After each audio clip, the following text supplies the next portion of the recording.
everyone. Would you please join us in a salute to the flag? And then I'm going to ask if you would stand for a moment of silence for former Mayor Ken Gibson, the first African-American mayor of our neighbor town, Newark. Ken also, in his retirement years, spent a lot of time at the Parkwood Diner. You would find him there every night. So just want to remember him and his contribution that he's made to society. So do the pledge, and then we'll just have a moment of silence. Pledge allegiance to the flag of the United States of America and to the republic for which it stands, one nation, under God, indivisible, with liberty and justice for all.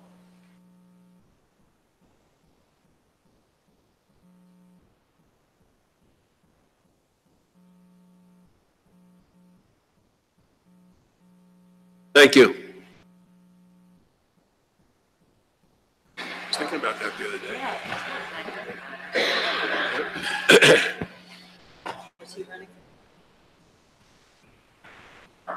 Pursuant to Section 5, Chapter 231, Public Laws 1975, this is to state for the record that adequate notice of this meeting has been provided to the public by posting and maintaining the annual notice of regular meetings on the bulletin board of the municipal building, by mailing the annual notice of regular meetings for 2019 to the News Record and Star Ledger in December 2018, and by filing said notice in the office of the Township Clerk. Ms. Adams? Here. Mr. Daffis? Here. Mr. Limbrick? Mr. McGee? Here. Mayor DeLuca? Here. Whereas Chapter 231 of the Public Laws of 1975, commonly known as the Open Public Meetings Act, requires that all meetings of public bodies be open to the public.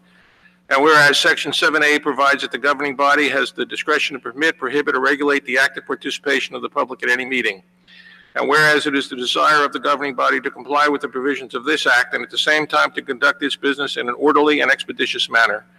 Now therefore be it resolved by the Township Committee of the Township of Maplewood, it does hereby prohibit, except as set forth in the formal agenda, active participation in deliberations of the governing body by the public, and except as otherwise prescribed by law, does limit the public to the observations of the actions and discussions of the governing body at all of its regular and special meetings. So moved. Second. Ms. Adams? Yes. Mr. Daffis? Yes. Mr. McGee? Yes. Mayor DeLuca? Yes. Good evening, everyone. Welcome to the April 2nd meeting of the Maplewood Township Committee. I'm going to run through the agenda real quick. We're going to have an appointment to our Senior Advisory Committee. After that, we'll have some resolutions honoring a couple of employees who are being retiring.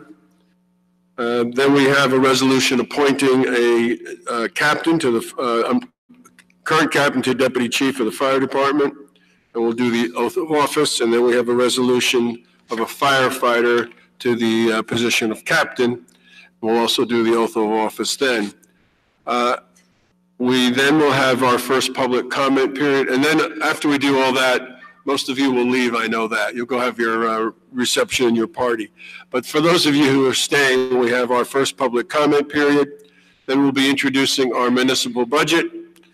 We'll be then dealing with something new and exciting for Maplewood and 5 other towns in Essex County, and that's an energy aggregation program in which we've formed a cooperative to buy electricity, and we'll have a presentation and some votes on that tonight. We are then going to have a resolution in support of, with South Orange, a joint resolution in support of the cannabis legalization and medical marijuana expansion. We'll have our monthly Board of Health meeting. Then we'll have an ordinance on final passage that talks about establishing a zoning review. We will be reintroducing the ordinance on paper and plastic bags. If you'd like to speak on that, you would come up at that time to speak on it at that time. And then we have a new ordinance dealing with public works. We're going to be establishing some new departments and some new a table of organization. We have a new ordinance to exceed the municipal budget appropriation. And then we're done with all of our ordinances. We have discussion items. We have one, and that's a resolution to the state of New Jersey to protect abortion rights. And then we have our consent agenda, which includes support of the Equality Act, resolution to designate a redeveloper for Block 1206, the former Toomey site, resolution awarding a contract for janitorial services, contract for large turf areas, the mowing of large turf areas, awarding the concessionaire for the Maplewood Community Pool for this summer, approving bills and claims, authorizing payments to Deputy Fire Chief Walter Nugent. So not only do you get recognized, but you also get a check on your way out. Appointing a new deputy tax collector and appointing an accounting assistant, appointing a part-time deputy tax assessor, approving a temporary budget, resolution to establish a reserve for uncollected taxes, cancellation of appropriation reserves for fiscal year 18. We'll be certifying the budget self-examination, municipal budget notice, award of contract to do the basketball and tennis courts at D. Hart Park. This would be the design services. And then we'll be approving the open and closed minutes of March 19th. We'll have our second public comment period. We'll have administrative reports and then reports from elected officials, and then we will adjourn. So as you see, we have an exciting agenda ahead of us. And all of you are more than willing and happy and invited to stay till the end. But I guess you're here for more important things that we're going to be dealing with in the next couple minutes. I'm going to ask Mr. Daffis if he would first deal with the appointment to our Senior Advisory Committee. Thank you, Mayor. We welcome Ms. Nettie Thomas up to the podium. Nettie Thomas? I don't think I see her here. I don't see her either. Maybe she's running a little late. But let's move ahead with her. Let's move ahead. I move the appointment of Nettie Thomas to Maplewood Senior Advisory Committee. Please call the roll. Ms. Adams? Yes. Mr. Daffis? Yes. Mr. McGehee? Yes. Mayor DeLuca? Yes, thank you. Our second item is a resolution honoring Stanley Fagerty. He has been working with us for the last 16 years as an inspector of our electric department up in the building department, and we just want to recognize him. He was unable to make it, but we'll give him this resolution recognizing his 16 years as our electrical and subcode inspector. And then we have a resolution. So I'm going to ask Mr. Daffis if you would move resolution 6019. Thank you, Mayor. Absolutely. I move the passage of resolution number 6019, recognizing Stanley Fagerty's long-term service to our town and his welcome retirement. Second. Please call the roll on that. Ms. Adams? Yes. Mr. Daffis? Yes. Mr. McGehee? Yes. Mayor DeLuca? Yes, thank you. And then we have a resolution honoring or recognizing the retirement of Deputy Chief Walter Nugent, and Chief Dingelstadt is going to read that. And we'll vote on it after. Thank you, Mayor, members of the Township Committee. Call Deputy Chief Nugent to please come up. Chief, you might want to move that mic up the microphone so we can hear you. There you go. Perfect.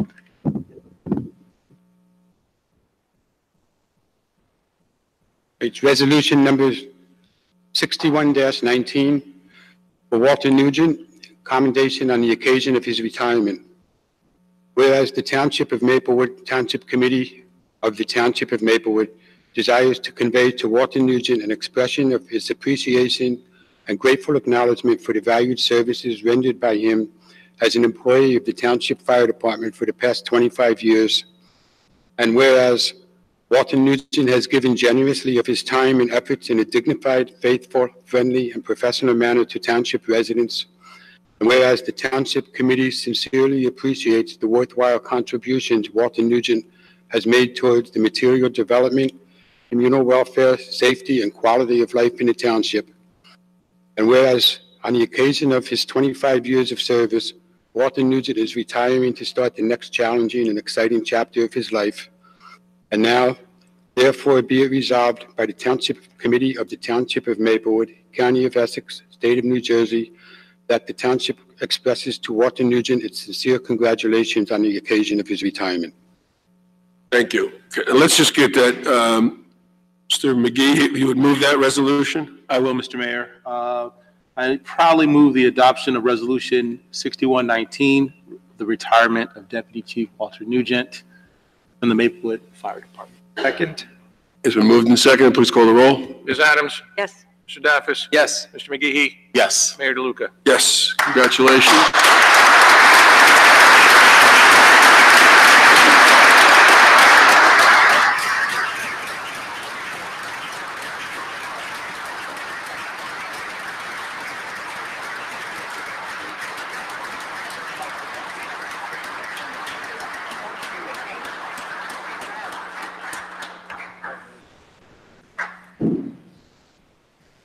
Say a few words, right?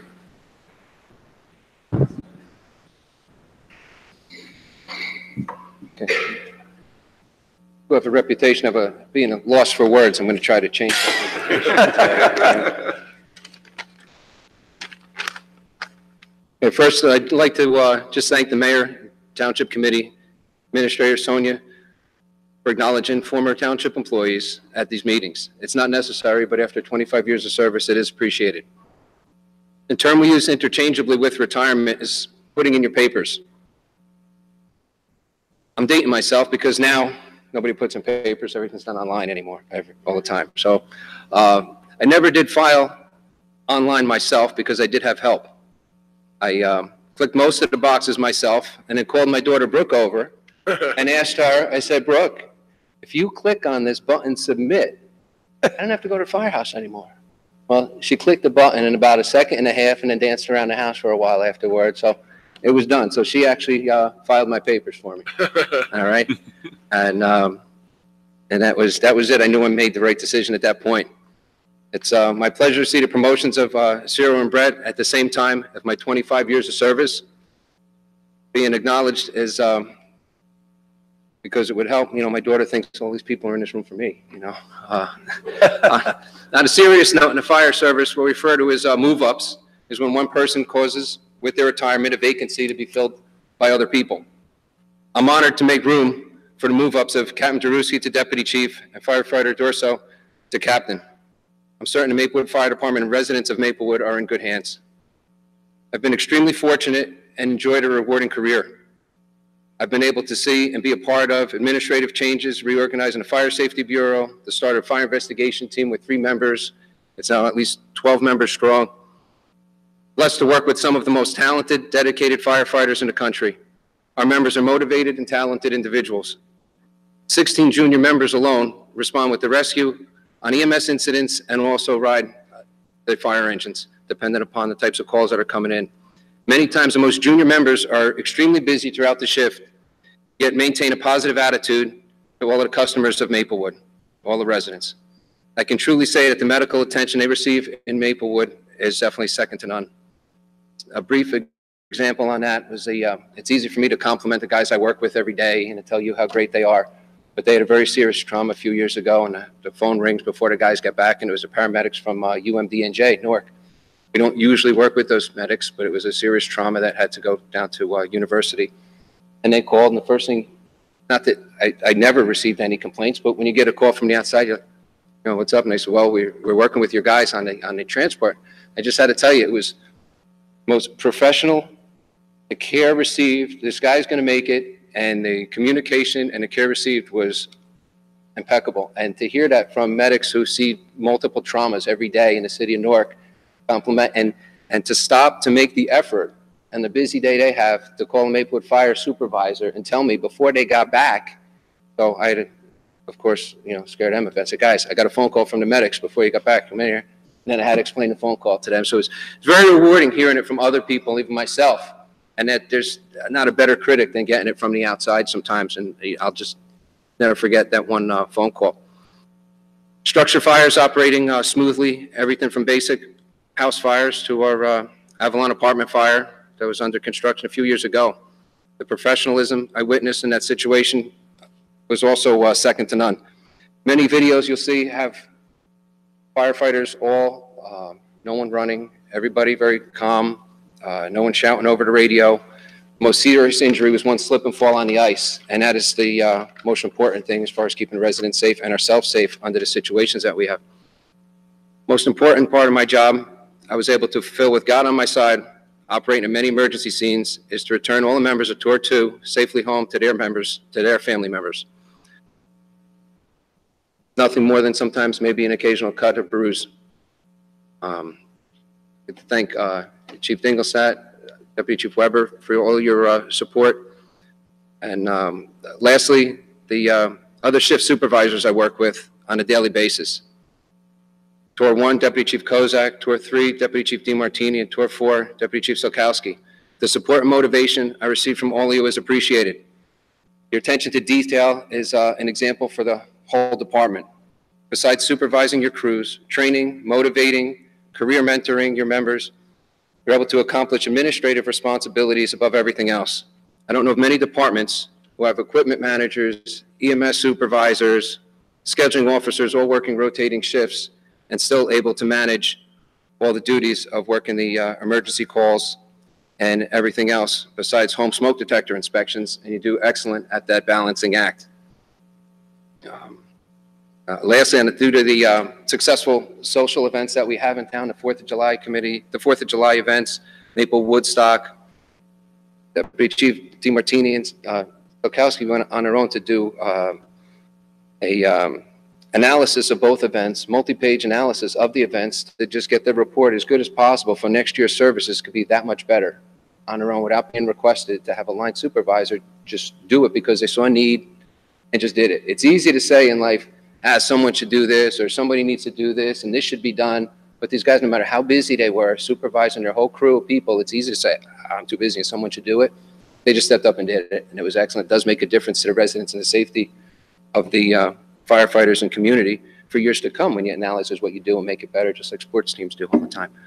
So it's an honor to work with all of you, and I want to thank every member of the fire department for a great career.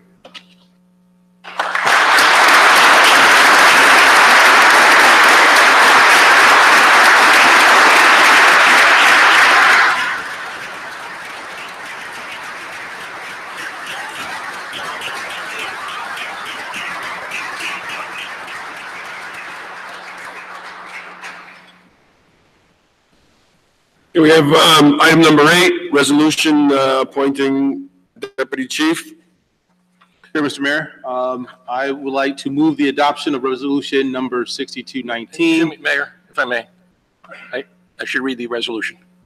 That's fair. Go ahead. Yep. Okay. Resolution 62-19, resolution appointing Brett Daruski to Deputy Chief of the Maplewood Fire Department. Whereas the position of Deputy Chief in the Fire Department of Maplewood will become vacant on April 1, 2019. And whereas the Township Committee of the Township of Maplewood has conducted interviews to fill the position of Deputy Chief in the Fire Department. And where it is determined that Captain Brett Daruski is qualified for the position, now therefore be it resolved by the Township Committee of the Township of Maplewood, County of Essex, that Captain Brett Daruski be and is hereby appointed to the position of Deputy Chief of the Fire Department in the Township of Maplewood, effective April 1, 2019. Mr. Mayor, I'd like to move the adoption of resolution 6219. Second. Let's call the roll. Ms. Adams? Yes. Mr. Daffis? Yes. Mr. McGehee? Yes. Mayor DeLuca? Yes, congratulations.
It's not legit. Get it signed.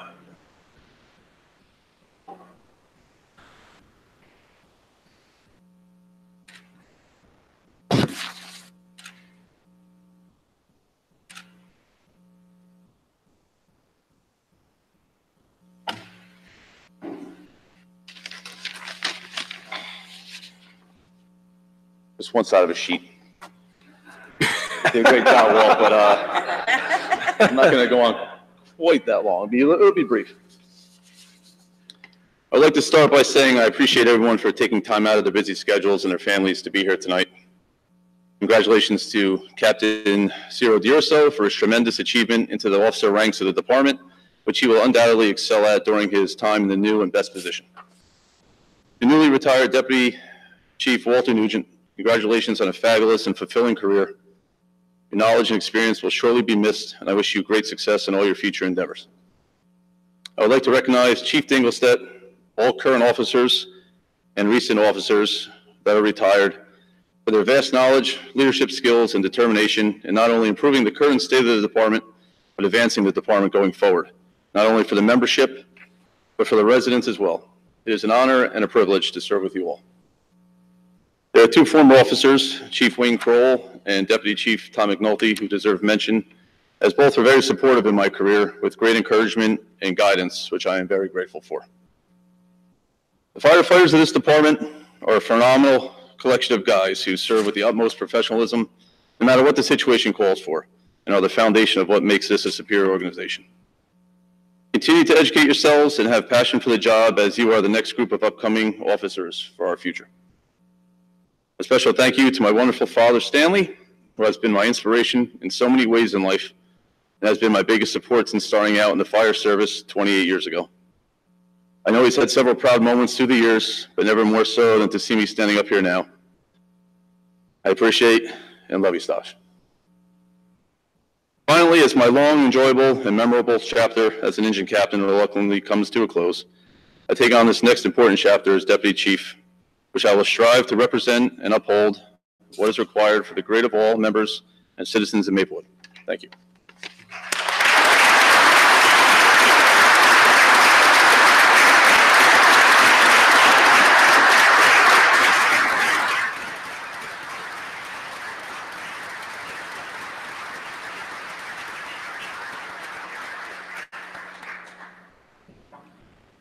Okay, Mr. Desiderio, we have another resolution, 6319. 63-19, Mayor. Resolution appointing firefighter Ciro D. Urso to captain of the Maplewood Fire Department. Whereas the position of captain in the Fire Department of Maplewood will become vacant on April 1, 2012. And whereas the Township Committee of the Township of Maplewood has conducted interviews to fill the position of captain in the Fire Department. And whereas it has been determined that firefighter Ciro D. Urso is qualified for the position. Now therefore be it resolved by the Township Committee of the Township of Maplewood in the County of Essex and the State of New Jersey that firefighter Ciro J. D'Urso Bean is hereby appointed to the position of captain of the Fire Department in the Township of Maplewood effective April 1, 2019. Thank you, Mr. Mayor. Mr. Mayor, I'd like to move the adoption of resolution number 63-19. Second. Let's call the roll. Ms. Adams? Yes. Mr. Daffis? Yes. Mr. McGehee? Yes. Mayor DeLuca? Yes, congratulations.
For me, tonight is all about inspiration.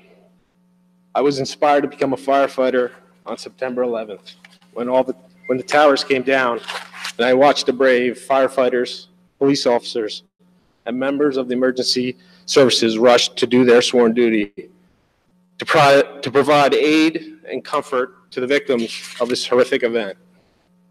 I knew then I wasn't meant to sit on the sidelines and watch. I was destined for a career as a firefighter. How can I speak about inspiration without first recognizing the very special people who are most responsible for me being here this evening, my family? A quote that resonates with me comes from the late NC State basketball coach, Jim Valvano. He said, "My father gave me the greatest gift anyone could give a person. He believed in me. My parents always believed and supported me.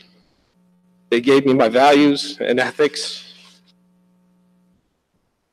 As a son of an immigrant, I followed their blueprint of strong work ethic and their desire to create a better life for their family. As most older brothers do, my brother Carmine paved the way for me. He was tireless in his efforts to make sure I was always on the correct path and taught me which pitfalls to avoid. My wife, Denise, has been my rock, supporting me and putting up with everything involved with being the wife of a firefighter. I think now is a good time that we can recognize all the wives of firefighters. Yes.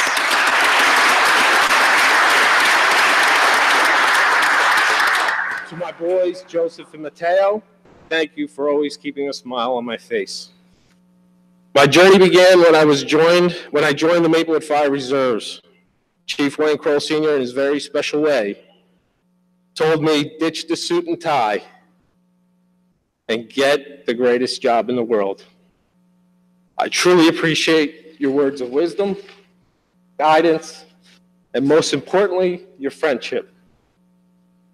As an ambitious 27-year-old, I decided I could do more and joined the Sterling Volunteer Fire Company and was mentored by Chief Al Gallo and supported by lifelong friend and mayor of Long Hill Township, Matt Dorsey, both who are here tonight. When I was fortunate enough to attain my goal, I became a professional firefighter here in Maplewood. I benefited from working with experienced professionals like our current chief, Michael Dingleset. I'm a firm believer that your first year in the firehouse is crucial.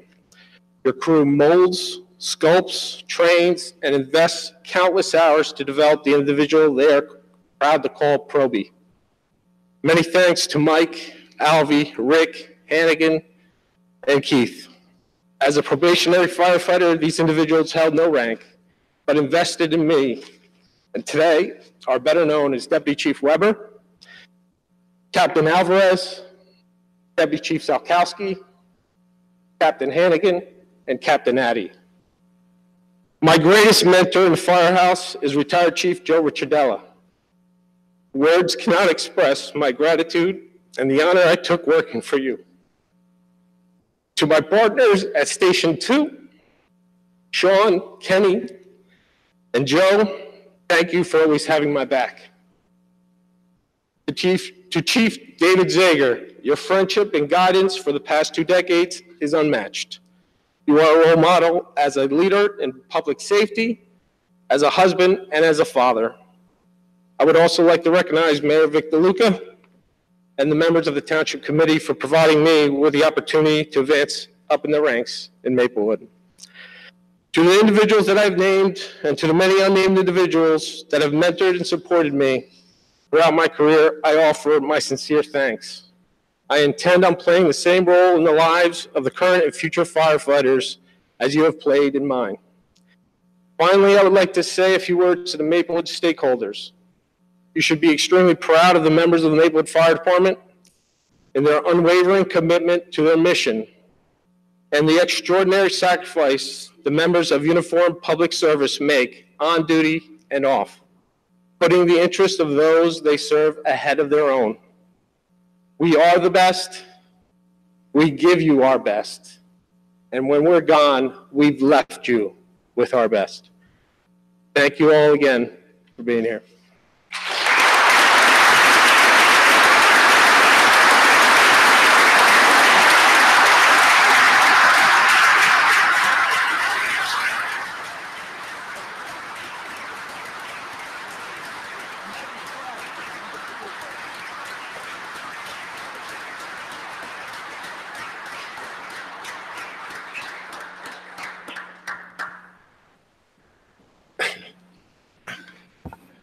Just want to recognize, we have three former chiefs here. I see Chief Riccadella, Chief Kroll, and Chief Carragher.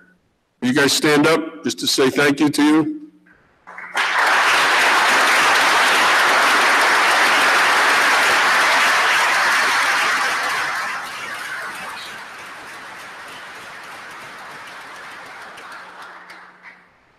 So this is the moment when you can escape. We're going to take a couple-minute break, and then we'll come back and finish the rest of the meeting.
right, and we need it signed. Oh my God. Order. We're going to get started again. Order in the courtroom. So we're going to have our first public comment period. If you're here to talk about the paper and plastic, we'll have a time where you can speak about that just before the ordinance is considered. So we have a public hearing. We're gonna have a public hearing. Yeah, we've tabled it, and so we're going to have a public hearing. Can we get somebody to move this? I'll turn it. Which one are you moving? That. I thought you meant an order. Oh, podium. I thought podium. Oh, the resolution. No. I thought you meant your resolution. Yeah, I was like, Yeah, we just need your name and address, please. Bernadette Clausen, 421 Elmwood Avenue. You're gonna have to speak up because of the noise outside. Bernadette Clausen, 421 Elmwood Avenue. Dylan Denuser, 686 Prospect Street. Much better. Welcome.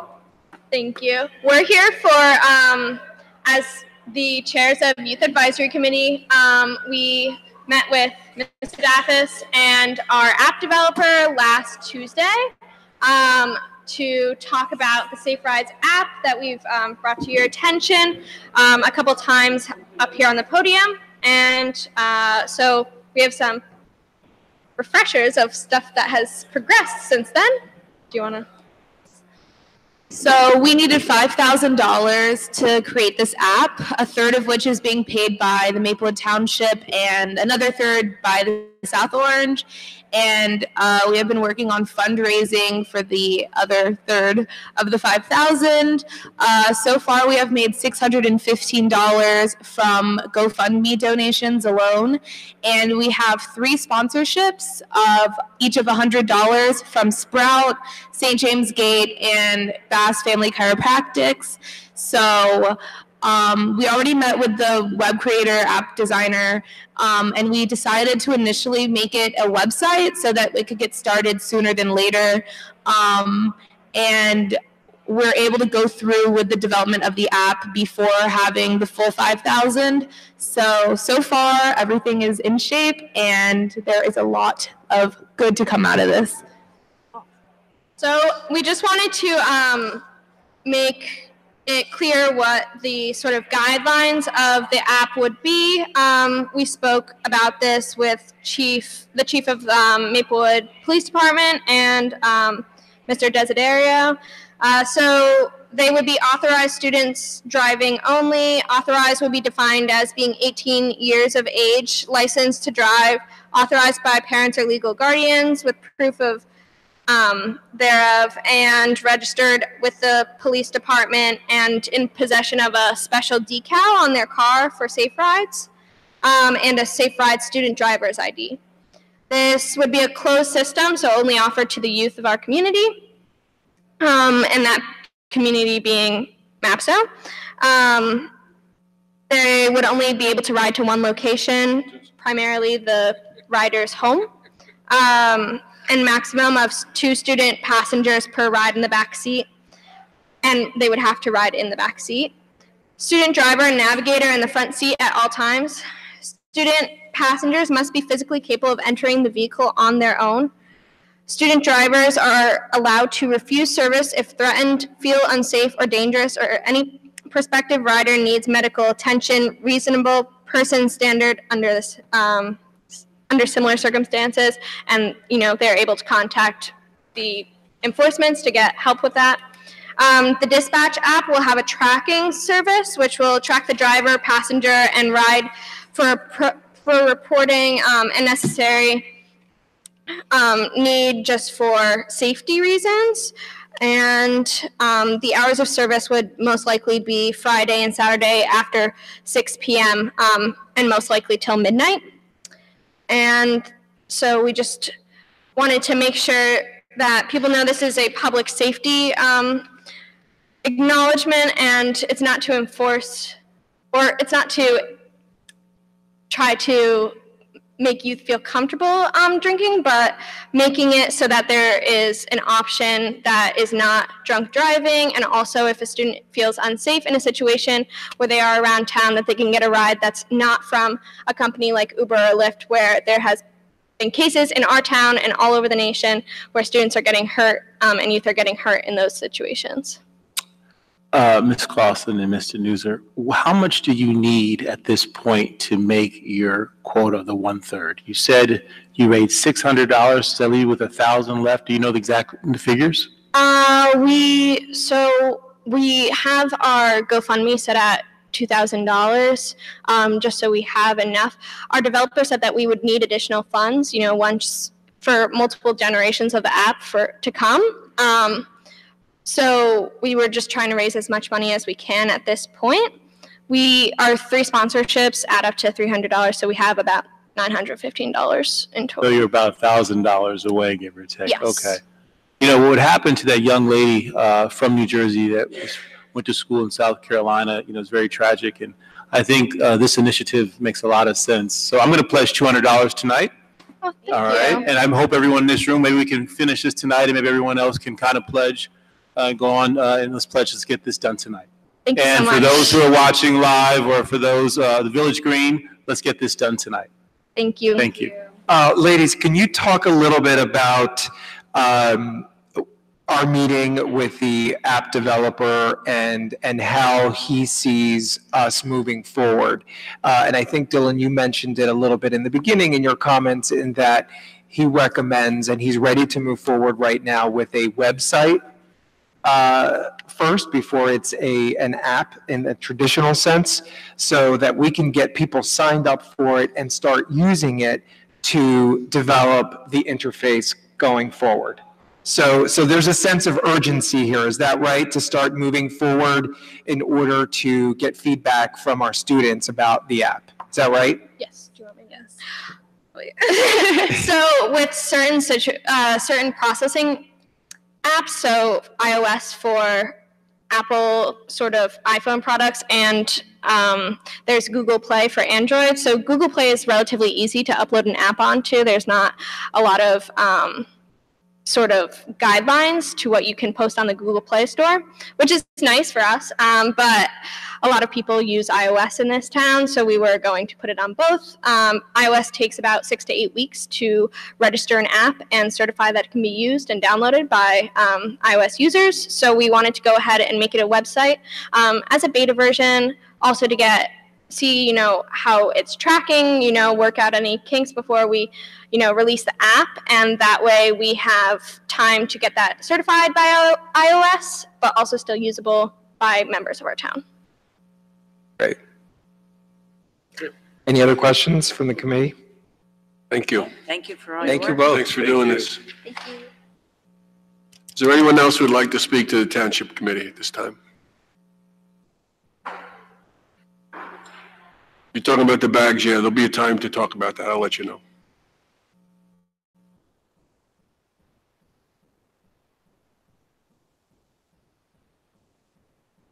Liz Demkin, 19 Woodland Road. I'm here with a petition to install speed bumps on the section of Woodland Road that parallels Maplewood Avenue.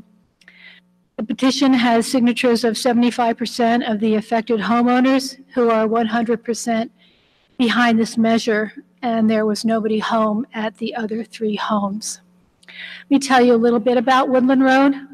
This section of Woodland Road, there's a Marshall School bus stop on our stretch of Woodland Road.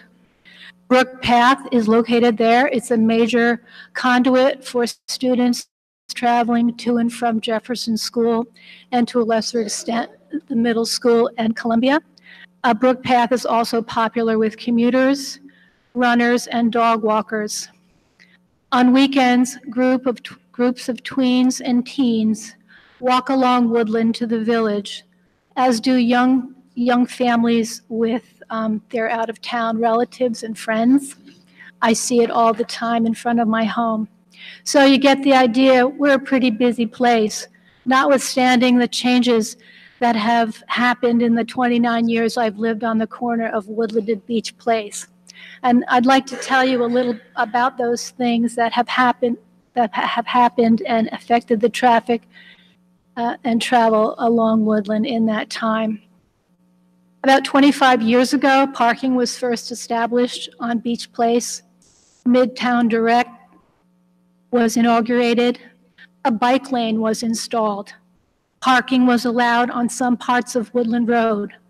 The Bergdorf Center began offering classes and events.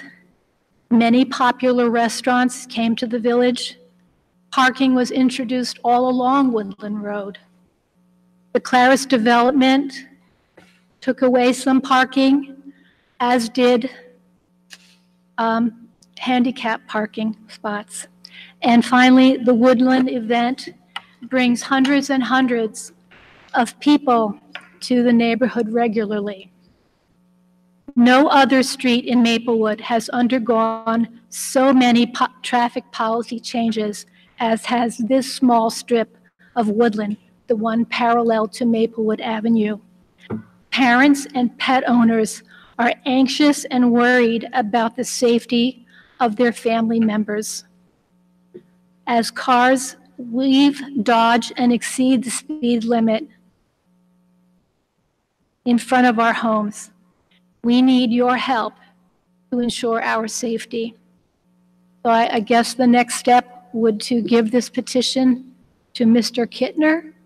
Yes, you can give it to Ms. Viveros, and she'll get it to him.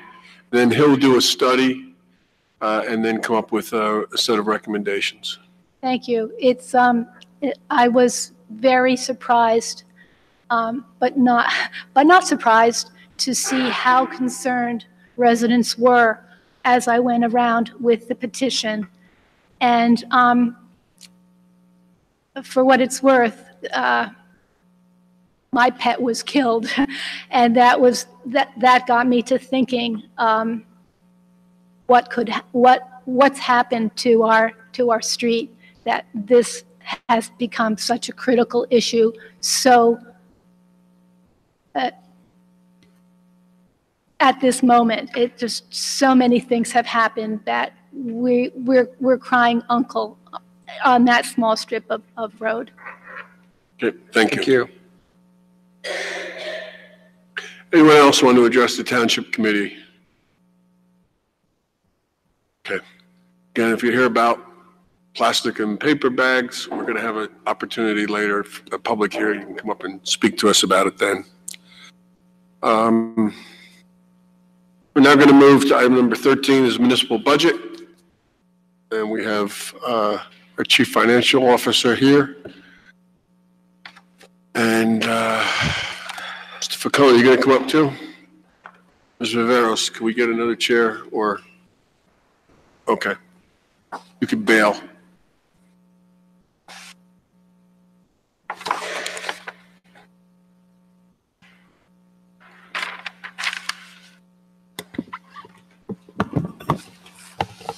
So, Mr. Cologier, I think you have a short presentation you're going to.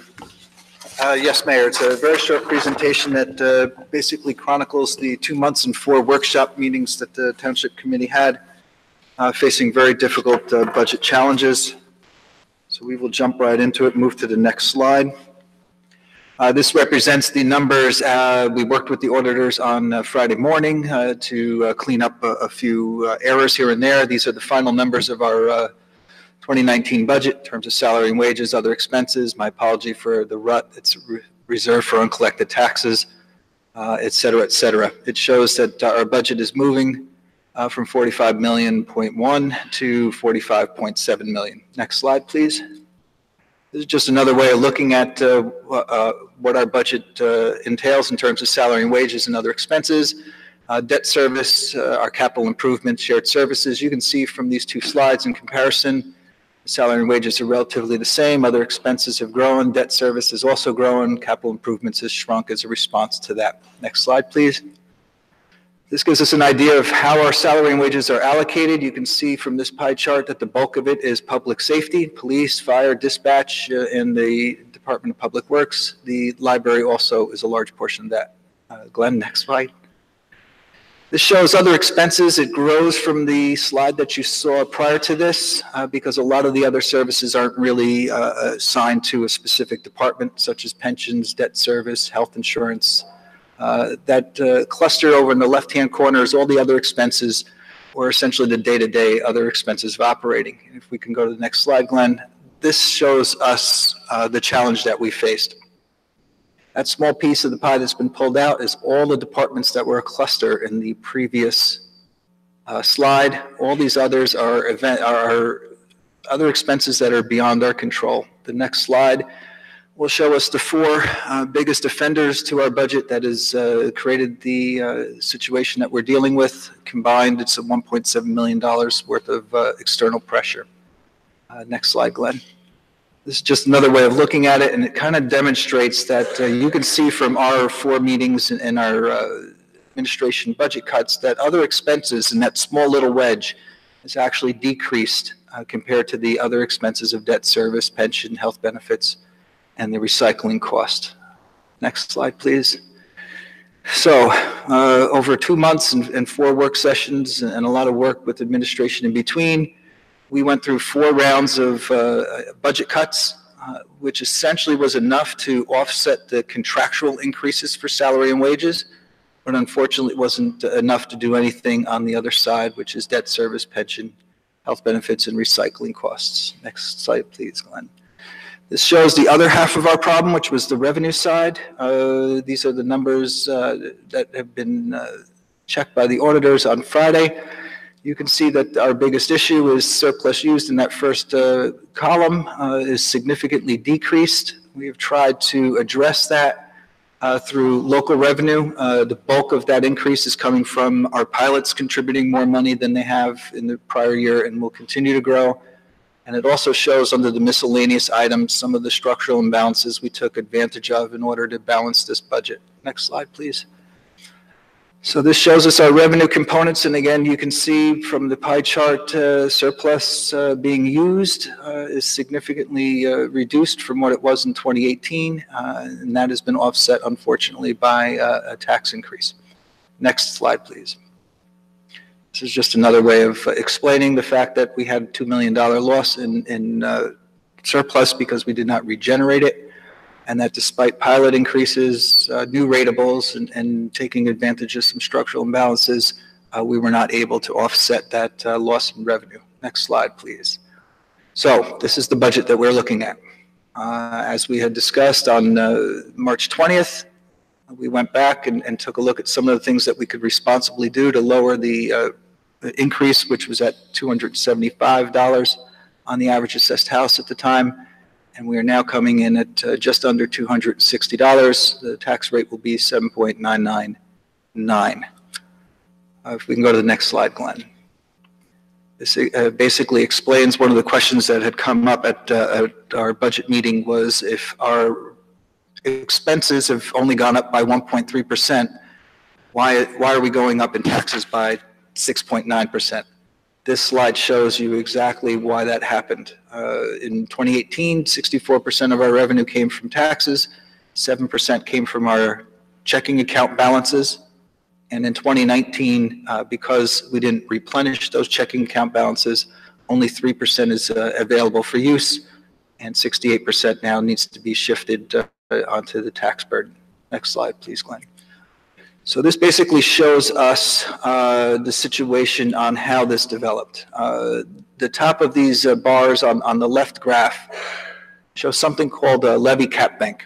And each year we're allowed to go up by 2%. And when we do not, we are permitted by the state to put that into a bank to use for emergencies or in situations where we had unexpected events. You can see in 2016, 17, and 18, we added to that bank a little over $1 million in 16, almost $600,000 in 17, over $860,000 in 18. In 19, we will actually be dipping into the cap bank in order to balance our budget.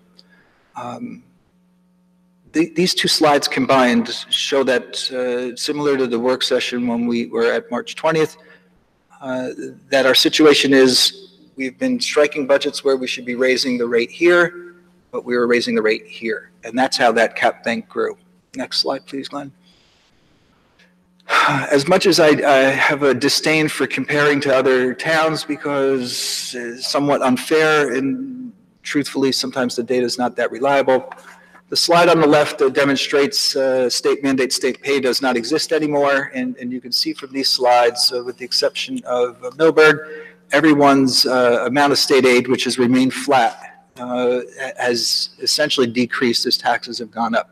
So the state has been shifting more and more of the burden on local taxes as opposed to honoring their obligations in terms of state mandate, state pay. The slide on the right shows towns. I'm showing Millburn, I'm showing Springfield. Those were, for lack of a better description, the years of reckoning for them in terms of what they had to deal with in terms of budget crisis. If we do this slide again next year, Maplewood will have a slide on 2019. If we can go to the last slide, please, Glenn. This is in case you have any questions. I have a question. The recommended introduced 2019 budget sheet that we received most recently prior to this presentation this evening had us at 6.8%, which comes to an average of $253.88 per average household. But what we saw here was 6.9? Correct. And this is the result of the documents you got were sent out on Thursday, and this is the result of the auditors coming in beating us up. So now we went from 253.88 to what? 259.92.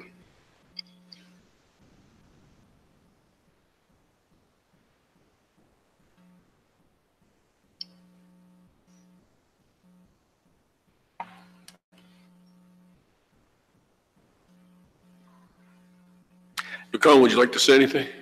No, I'd just like to say that, you know, it's not a good picture this year, but we took a big spike in the debt service this year, almost $1 million in increase in debt service. That's going to level out next year. You're not going to have that kind of a spike. There might even be a reduction in debt service next year. Also, like Joe was saying, we're trying to get back on track. If last year we canceled the appropriations, I think of 600,000 or better. This year we only canceled 200,000.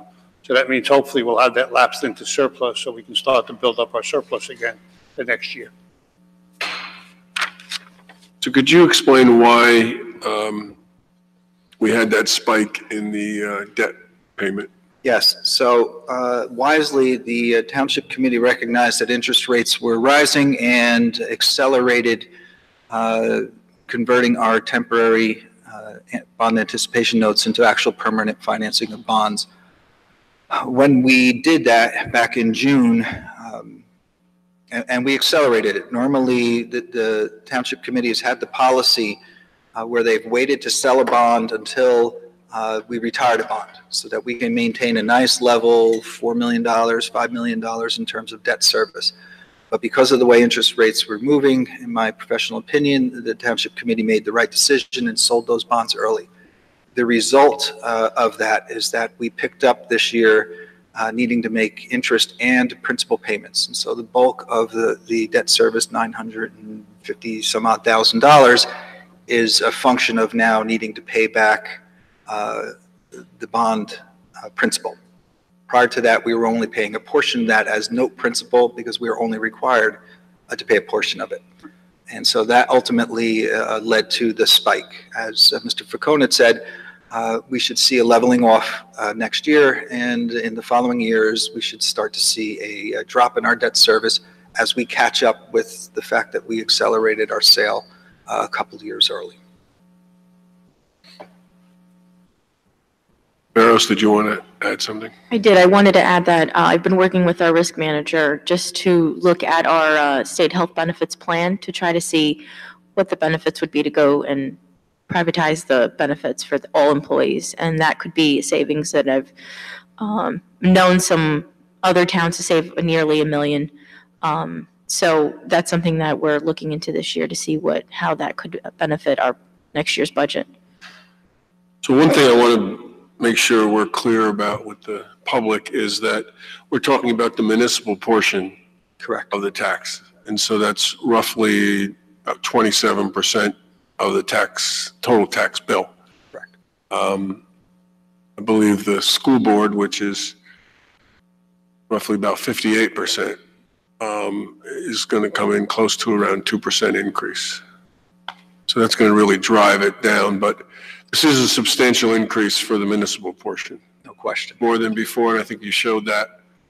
I think in years past, we've tried to use every dollar we could find, we could squeeze out of every pot so that we didn't have to raise taxes, so that we could provide at least some cap on the increase. I guess all of that now is, we don't have any more of those. No more pots. Pots to, so we have to, and I think we also have a new CFO who's asking us to be more attuned to building that surplus or building that fund balance as we go forward, and making sure that we have some sound fiscal policy as we go forward. And so I think you've won the argument with the Township Committee. You know, we could raid some more dollars here and there and cancel some more appropriations, but we'd be facing the same situation next year. Correct. And it's just not a sustainable way. And I think the other thing that you said to us was that as we go out to borrow, the rating agencies look at our tax capacity and our fund balance and all that, and the degree that that doesn't exist, our rates are affected.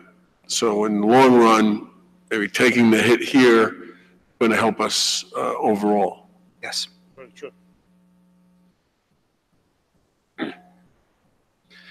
Yes, this is always darkest before the dawn. I think that's actually a really good Yeah, point. I've heard from residents who want to know what to expect next year. Is this the new normal? And if it's not the new normal, is it still going to be pretty bad next year before we start seeing the light out of the tunnel? What do you expect next year? I think realistically that we can expect that we're not going to see an increase like this again next year. A lot of it's going to depend on how the budget performs during 2019. That will determine what 2020 looks like in terms of replenishing surplus and having it available to use, in terms of finding cost savings and perhaps health benefits. So I would anticipate that we're not going to see a $260 increase on the average assessed house next year, but we're probably not going to go back to the days of $58 increase on the average assessed house either, at least not for the foreseeable future. Thank both our administrator and CFO for working hard to get the expenses down for the departments and agreeing with us that try to make that as tight as possible, or this would have been a lot worse as we started our budget meetings. It was not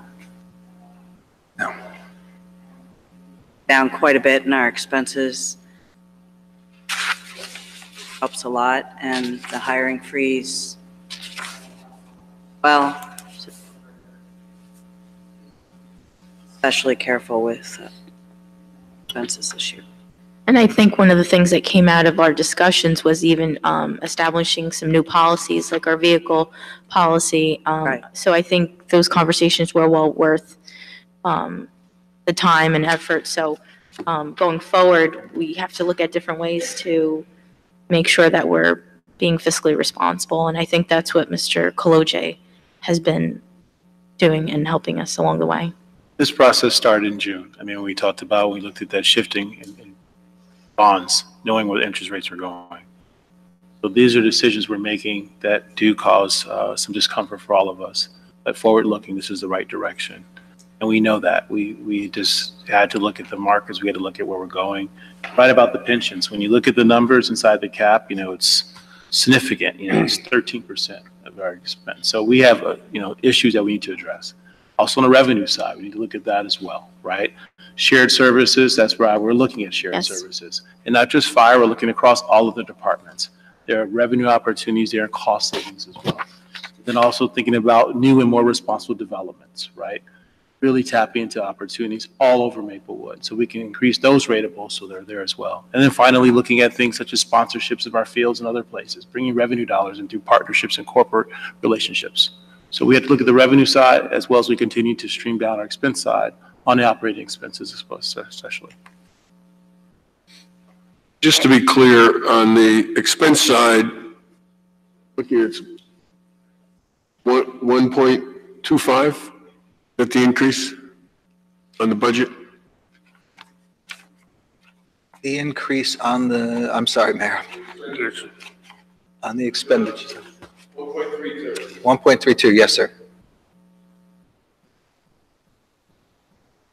On the expense side, our total budget is only going up about 1.32. What we have is an income problem. Right, correct. Right? We have a revenue problem. We have a revenue issue. So you have cut the expenses as much as you can.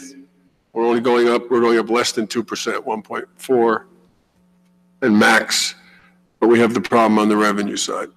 And that's what we have to try to build up, that revenue side. We're getting really whacked on the fund balance by almost 70%. I think the steps that we've taken now with the reduction and the cancellation of the appropriations is going to be a big factor in building up that surplus for next year. And that's a good point to emphasize, that this isn't because of irresponsible spending or overspending. We're not overspending. We've always been, it's just. Right. It's an income issue. The fund balance. I mean, that's the gap, right? Right. Seen by, well, previously 631 incremental expenses, and then you subtract the 2.3 million in the fund balance. This is my old notes, not the new ones. $2.9 million gap.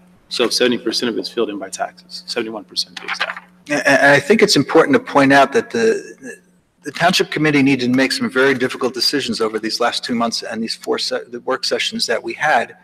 And if we look at the dollar side of the 1.32%, we're looking at $594,000 as a budget increase. 1.7 million of that is factors that are beyond our control, from debt service to pension payments to health benefits to recycling costs.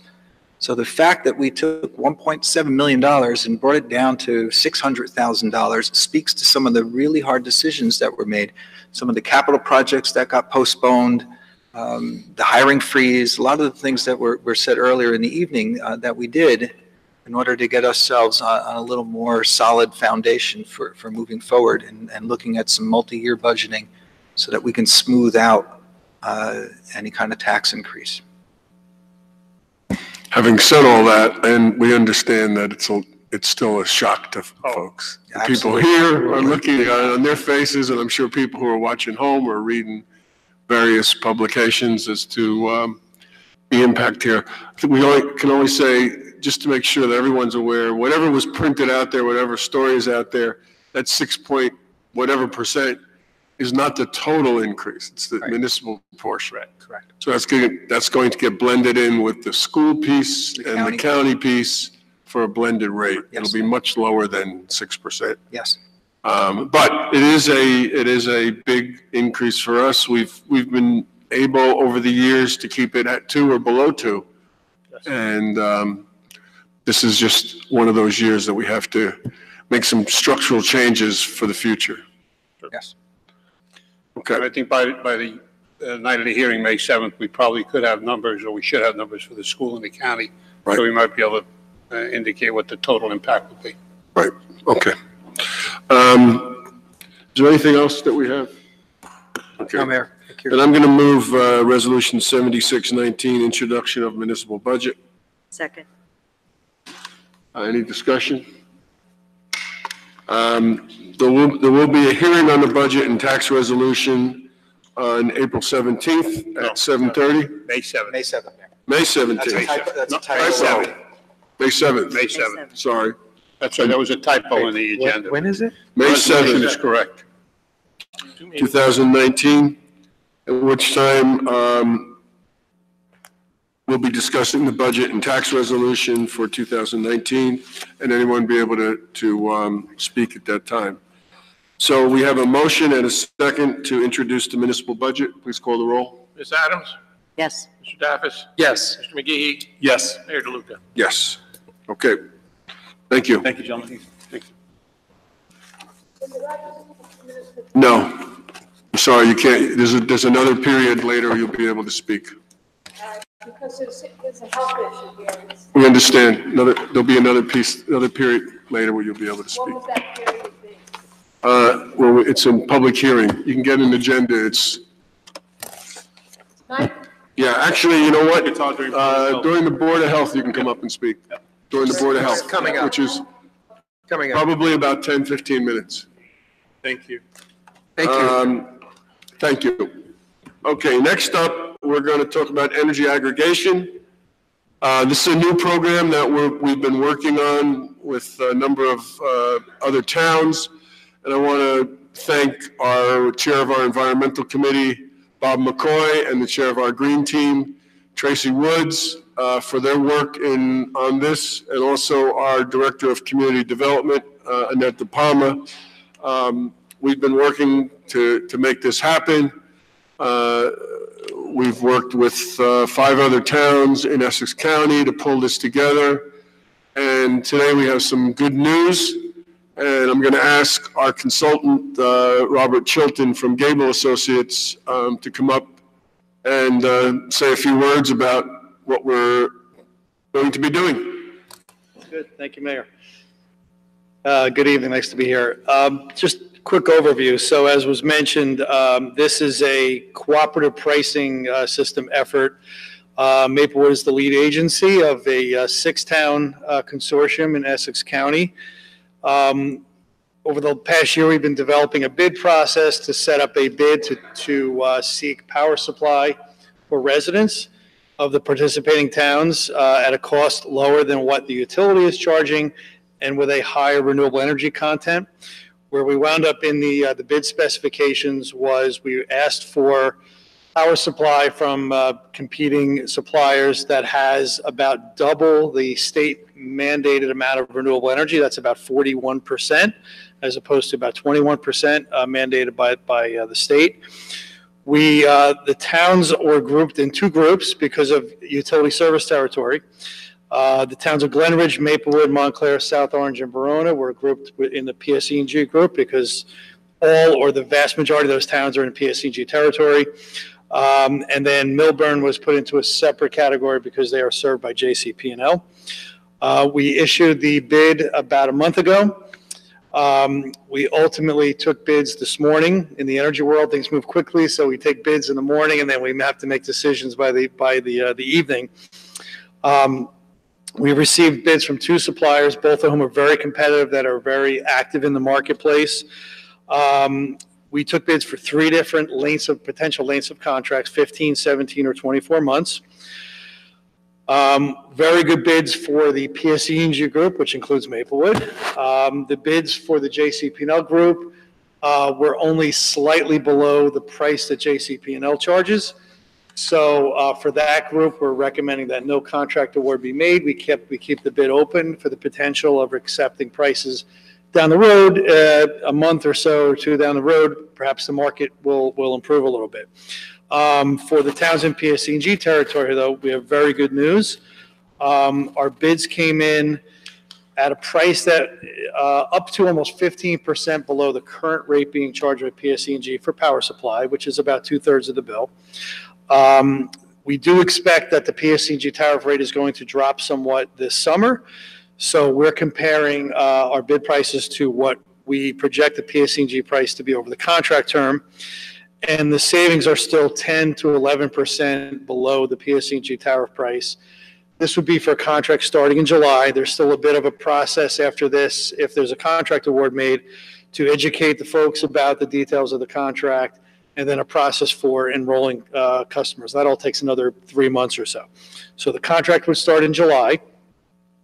Based upon sort of the desire to get the contract up and running and staying in place for as long as possible, balancing that with the best possible price, we recommended for the PSE&G group, which includes Maplewood, the 17-month contract. That's at a price at just about 11 cents per kilowatt hour, and that's compared to the PSE&G price, which is in the mid-12s, 12.5 cent range, just round numbers. So that would be about over a 10% savings versus the PSE&G price over the length of the contract. That translates to about $150 in savings for the typical household in the township and the other towns, the surrounding towns. And I want to mention too, and emphasize that that is including the extra renewable energy content. So when you see third-party suppliers that are sort of direct marketing, if they're offering an enhanced renewable energy product, those products are typically well above what PSE&G is charging. They charge a premium for a green product. This, because we had the benefits of a cooperative pricing system, a lot of, several towns, a lot of customers. We got purchasing power, and we were able to get a price 10% below PSE&G with twice the renewable energy content. So I think it's just a great story. It's been a long year working on this, but I think it really was worth the effort. So that's the recommendation before you. I think there's one resolution to recommend a 17-month contract award to Direct Energy, which is the low bidder for the PSE&G group.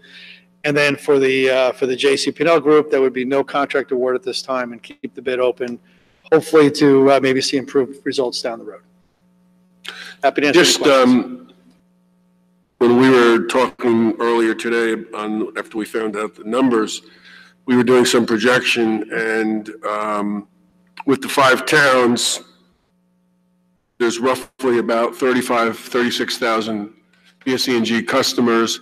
Not all of them will participate, so even if we did 80%, it's about 28,000 plus. Based on the numbers, that's going to be a savings of over $4 million in those 5 towns that we won't have to pay to the utility company. That's correct. That's based on the projected PSE&G price and the fixed price we have. That's how the numbers work out, and Maplewood's share of that would be, around $1 million. Right, and so the people in Maplewood, the ratepayers in Maplewood, are going to save over that 17 months about $1 million, and they're going to buy electricity that's going to be twice as what PSE&G can provide as far as green. Exactly. Cheaper and cleaner. Okay. Cheaper and cleaner. Yeah. All right, so are there any other questions? So we are the lead agency. We're not only acting for ourselves. Yes. But we're acting on behalf of the 5 municipalities. Correct. The municipalities voted today, all 5 voted in favor of the 17-month and moving forward. Correct. Okay. So we need a resolution, so I'll move Resolution 6519. You want to read the title? I'll do my best. It's got some significant acronyms in it. A resolution awarding contract to a third-party power supplier to provide electric generation service to Sustainable Essex Alliance Energy Procurement Cooperative, CEPIC, Renewable Government Energy Aggregation, RGEA, participants in PSE&G territory, and to provide government energy aggregation services in connection with the CPAC RGEA program.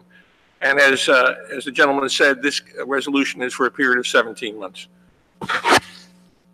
I move that resolution. I'll second it. Any Ms. discussion? Adams? Please call the roll. I'm sorry. Ms. Adams? Yes. Mr. Daffis? Yes. Mr. McGehee? Yes. Mayor DeLuca? Yes. Then we have a resolution 6619. And this one is with the JCP&L. And even though that doesn't affect us, it affects us as the lead agency. So we have to act to decline. This is a declination. Right. This is resolution number 66-19, a resolution rejecting proposals from third-party power suppliers to provide electric generation service to Sustainable Essex Alliance Energy Procurement Cooperative, CEPIC, Renewable Government Energy Aggregation, RGEA, participants in JCP&L territory, and to provide government energy aggregation services in connection with the CEPIC RGEA program. I'll move this resolution 6619. Second. Any discussion? Call the roll. Ms. Adams? Yes. Mr. Daffis? Yes. Mr. McGehee? Yes. Mayor DeLuca? Yes, congratulations. Thank you to Gable Associates and Thank you you, to Bob Bob and Chilton, Tracy. and everyone else involved. Thank you very much. Yes. Thanks for all your hard work on that. No, it was long. Okay, next up, we have Resolution 77-19. Mr. Mayor, I have not heard from Ms. Collum. I'm not sure she's going to be able to make it. You have a copy of the resolution? I do not have a copy of the I resolution. will have to Okay. look for. I drafted the resolution, but I don't have a copy of it. We gotta have something, so I would say, do you have it on your phone? You can read any of it?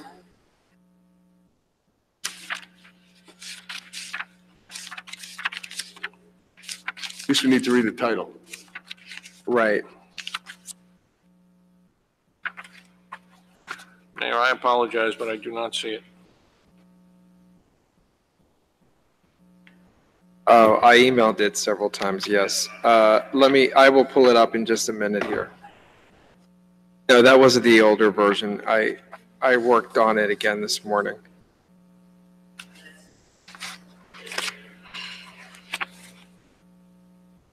How about we do this? How about we pass the resolution, Desiderio can memorialize it after. Okay.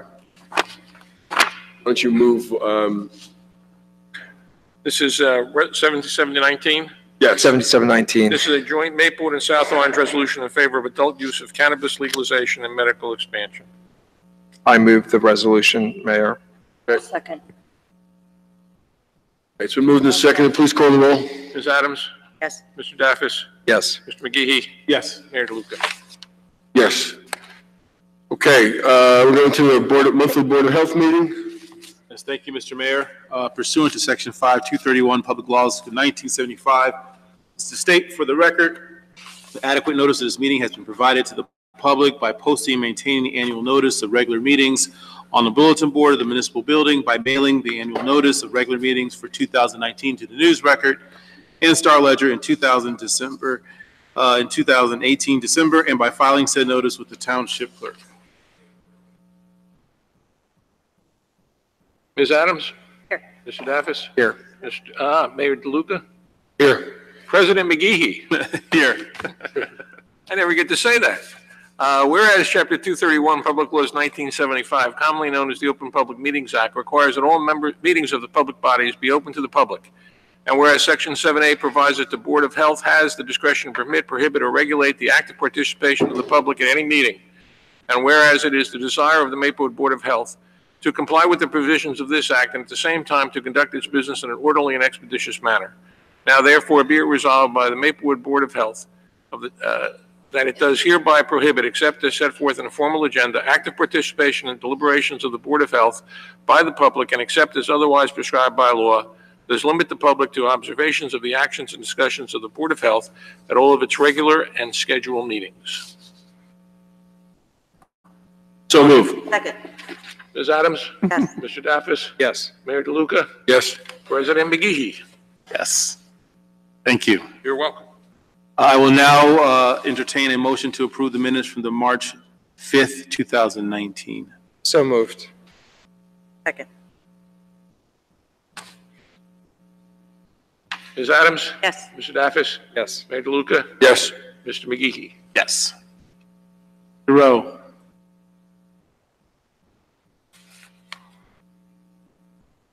We have multiple special programs coming up this month. I put flyers into your reports. The colon cancer program that we did at Rickleton Square was very successful, and that we reached by email, and the number of people who attended and the merchants, approximately 2,500 people we reached ourselves, advising them about the need for colon cancer screening. And if you watched the news at all, you saw there was lots of messages about colon cancer screening. So that's the good news. I apologize in advance. I had some dental work. So if it sounds like I'm slurring my words, sorry. Municipal Alliance will be meeting this Thursday. That's a public meeting, and we'll be discussing our programs to help reduce drug abuse, particularly among youth. The Associated Humane Society van will be here April 29th and 30th to do well care and spay neutering. Drug Take Back Day is April 27th at the police department. There'll also be, the library is also sponsoring blood drive on April 27th. The Overlook Healthy Avenues van will be parked in front of the town hall, and they'll be doing special substance abuse education and screening and glucose screening. So, and finally, before the next Board of Health meeting in May, on May 4th is our annual river cleanup. So we'll be publicizing that, and we hope to get the river really cleaned up. And I may have said this before, but I was really pleased with the turnout of Columbia High School students last year. And they did a terrific job cleaning up the river near the high school and the parking lots and the embankment along New Jersey Transit trains. And it was just sparkling by the time they were done. And so I'm very proud of them for that work.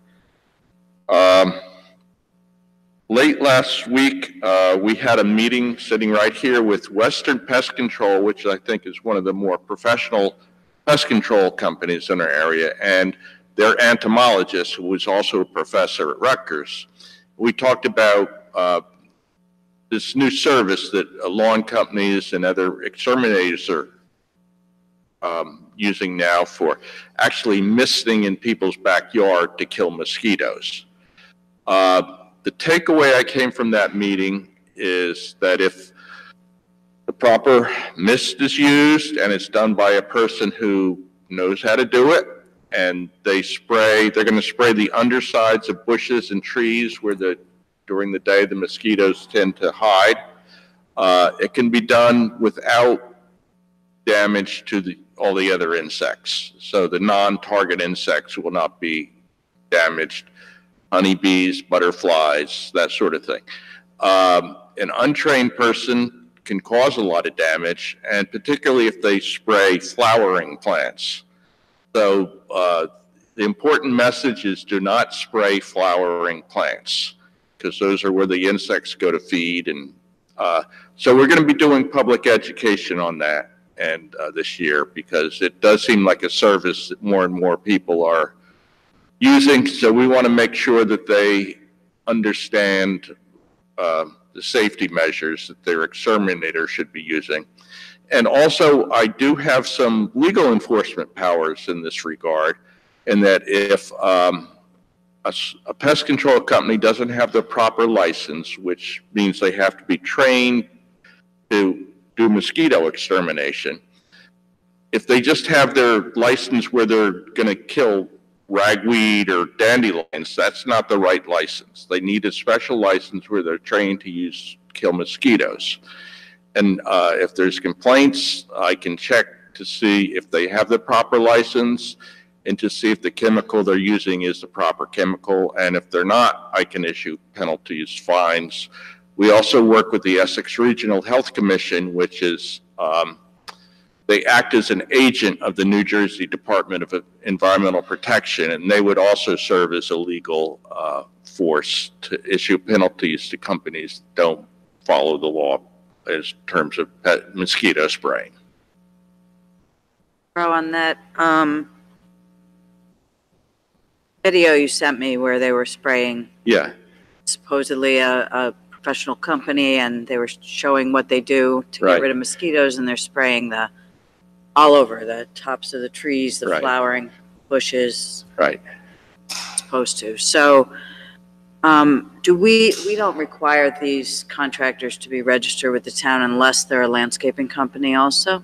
Yeah, we do require landscape companies to register I know, with but Public Works.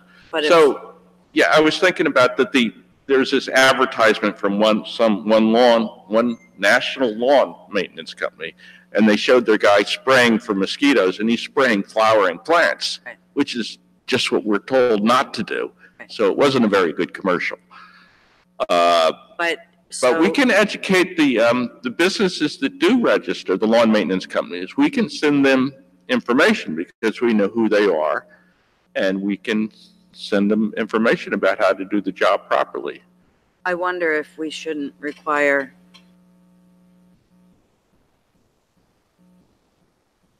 operations of spraying pesticides or whatever they're spraying, require their registration, so we know who they are, we know that they're licensed, Mhm. that they're properly trained, otherwise. Right. I guess we need Anybody- an ordinance for that. So how did we come about at the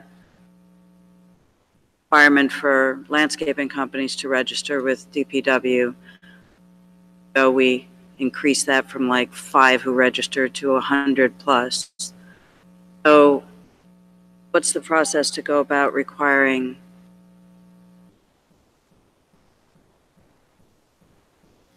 I don't know the answer to that off the top of my head. I believe, and I don't know, I mean, Mr. Rowe may know, the application of certain pesticides requires state licenses. Correct. So I don't know, so are you suggesting that any landscaping company could apply these sprays? Only if they have the right license. If they There's have a- if they many have a- licenses If they have a for state different. license? Yes, So if state they- New Jersey DEP license. So if they have a DEP license, I think we're preempted, is my point. Okay, because we That's why also I- have registration with the state that we still require to register here No, I think, yeah, but just, without the fee on that. right. But I guess I would just like an ability for you to be able to monitor and know.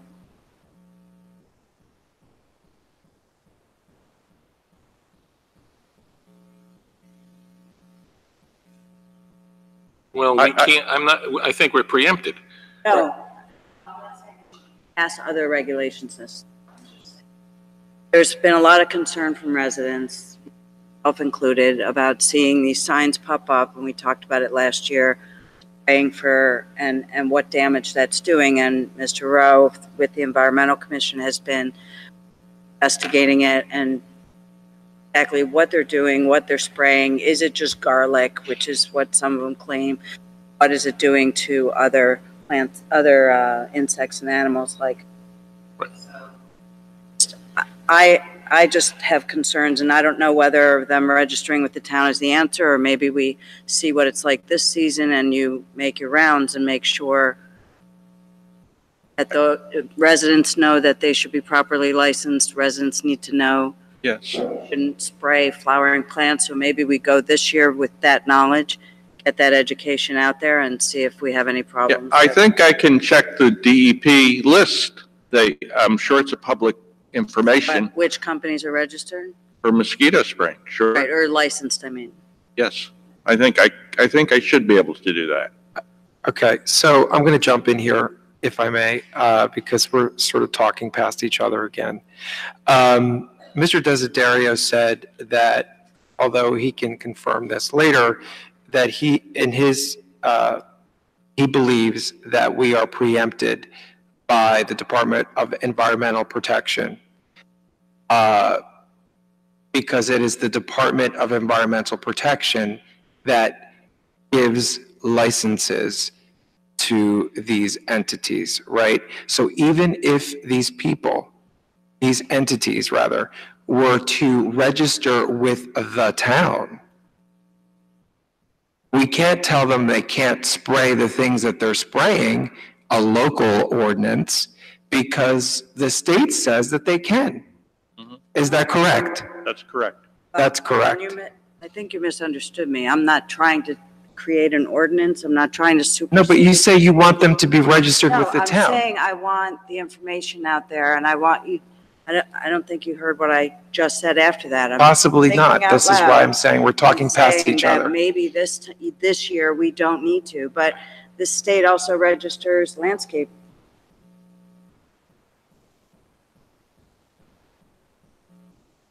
I'm not trying to get into I'm just trying to control this new trend that's popped up over the last couple years to make sure it's being handled correctly. And as we know, there are companies that are doing it incorrectly. So if there's a correct way to do it and Mr. Rowe goes and sees that they're doing it incorrectly, he's saying he has enforcement powers in that regard. Right? Yes. So I'm not talking about creating another ordinance. I'm just trying to make sure he knows who they are and where they are. And what his ability is. Right. Right, but wouldn't the most effective way of going about this is to educate our residents about what is proper, so that when they hire these companies, they will say, oh no, I don't want you to do this because this is why this is not good? Right, exactly. We do that with the house painters.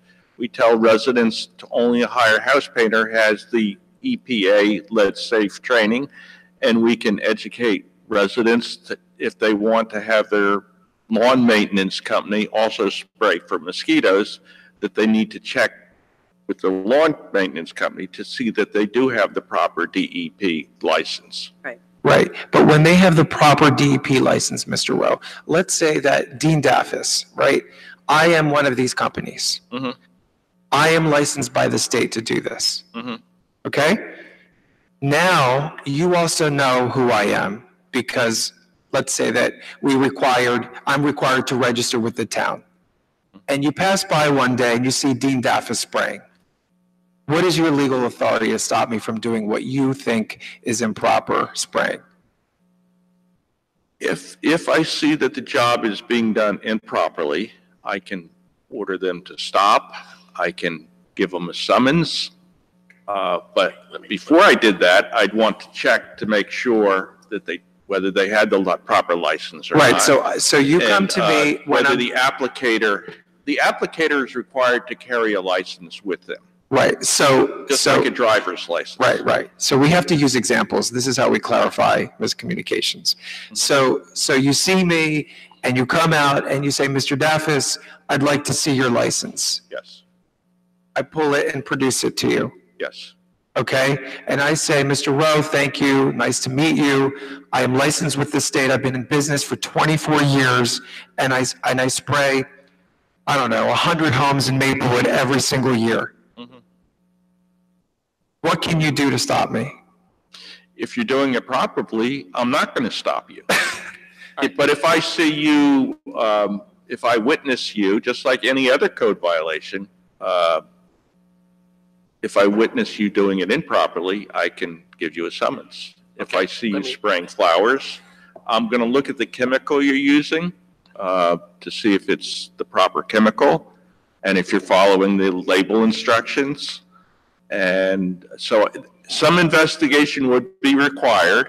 It wouldn't be just like, a radar gun with a moving violation. It would require investigation and checking if you have the proper license, if you're using the proper chemical, and if you're not doing that, then I could give you a summons. Say I saw you spraying flowers behind the town hall, and you were just spraying away, saying, I'm killing mosquitoes. All right, I think we're going, okay, Mr. Rowe, I think that this requires certification for any enforcement officer, all right? And I think that we should have this conversation with Mr. Rowe as to what certifications he possesses with regard to enforcement offline. I don't think this is the appropriate forum for that discussion. Okay, Mr. Rowe was charged with enforcing the laws, and I'm sure he will do that.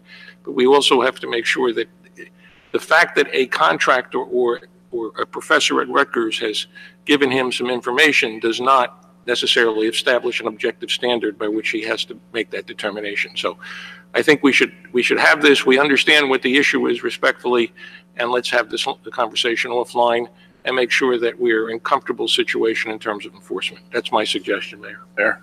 Fair. Agreed. Okay, and that's my report. Thank you, Mr. Rowe. Anyone else on the dais like to? Okay. I will now entertain the public for comment.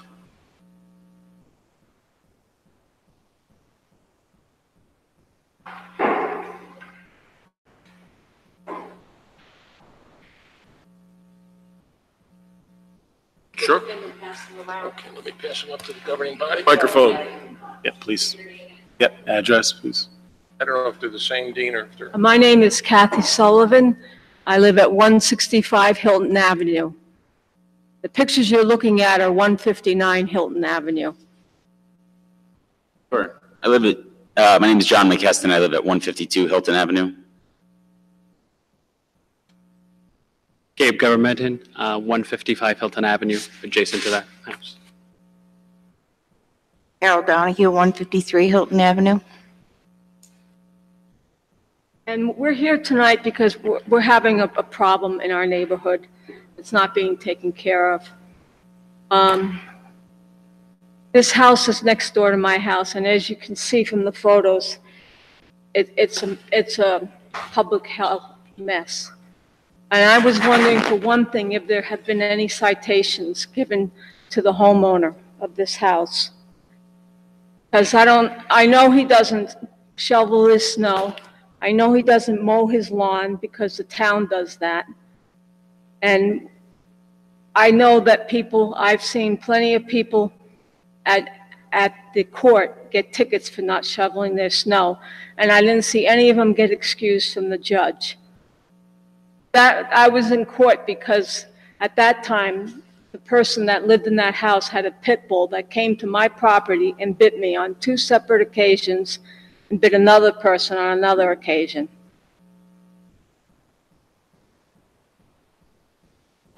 This property is up for sale. The sale has fallen through several times. And he always puts it up at a higher price than what he sold it for, which I guess is his decision to do. This house, the man that just left it a year ago, left his cat there. When they went in, they found the dead cat there. They found the place infested with fleas. The board that you see in front of the garage was put up by the township, not by the owner. And we're just concerned because this is our neighborhood. And as you can see, it is a mess. So, Ms. Sullivan, Yes. I've been away for 12 days. I know you called me. I just came back this morning. And I was at your house today about 11:20 or so. And I looked at 159. We put it on for discussion next week. We've been having some conversations about determining whether or not the building should be demolished. So that's going to be discussed next week. Now, that's not an easy decision because there has to be a determination made by code, the building official or the health official that there's a public health and safety issue. I think that there is, but I'm not the person making that decision. To answer your question about the summons, after I put the 159 on the agenda for next week's code meeting, the prosecutor told us that they had the owner in court last week. I don't know anything about that. Oh, I'm telling you now. Oh. Okay. That they had the owner in court last week. The owner pleaded guilty to many of the summonses, and they were fined, and they agreed to pay for the repairs that were made. But I think that this is just going to continue to go on and on. The owner is sick. The owner is not going to fix the property. I've spoken to people who have had contracts to purchase that, who walk away after the inspections are made or after they take a deeper dive into the condition of the property. So we have to, there's certain steps that, and Mr. Desiderio, as our lawyer, can explain what the steps are for us to go beyond what we've been doing, and that's just boarding things up and cutting the grass. To me, this is a property that the owner is not going to take care of, that there's sufficient stuff in that building that could harm others on that block.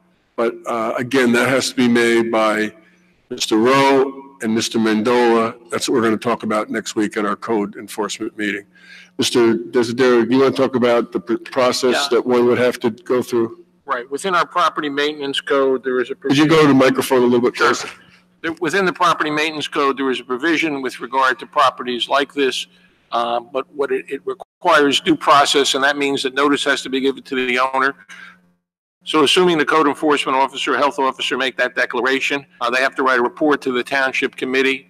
The township committee then has to secure or have them secure an estimate for the cost, because this is a budget item that has to come out of the budget, which is not generally provided for unless there is a reserve fund for this. There is not, the mayor is suggesting. Once that's done, and there is precedent for doing this, there was a property on Maplewood Avenue, which I believe was done. The town can then hire a contractor to demolish the property. Why is this important? Because this is public monies, and in order to move this cost onto the tax rolls, because it then becomes a lien against the property, that's the process that is required by state statute.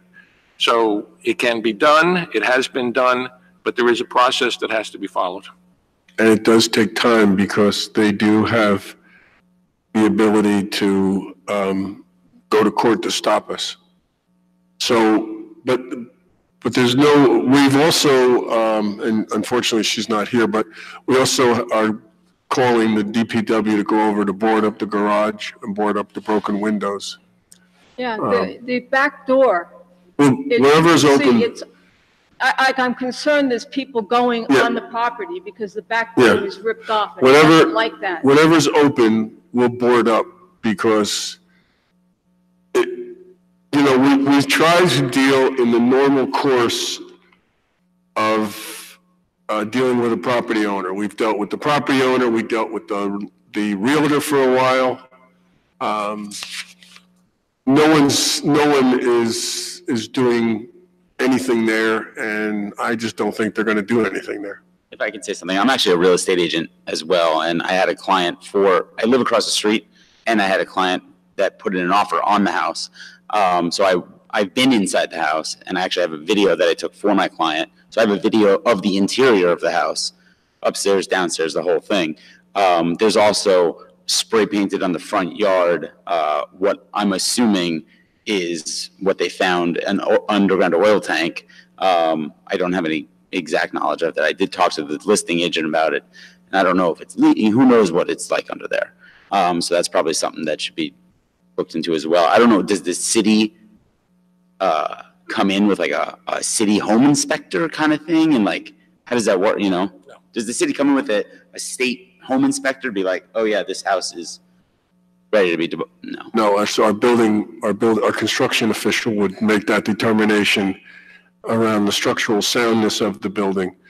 The issue of the public health, we understand that when we send people in there, with these suits so that they don't, I've left the house, and you can see the video where there's fleas all on my legs. So we send people in there properly dressed because the animals that were in there, there's tons of stuff in there. Yeah, so I'll never go back in there again. Yeah, so we know what's in there. It's just a matter of whether Mr. Rowe and Mr. Mendola feel that it's at the level where we can essentially condemn the property and take it down.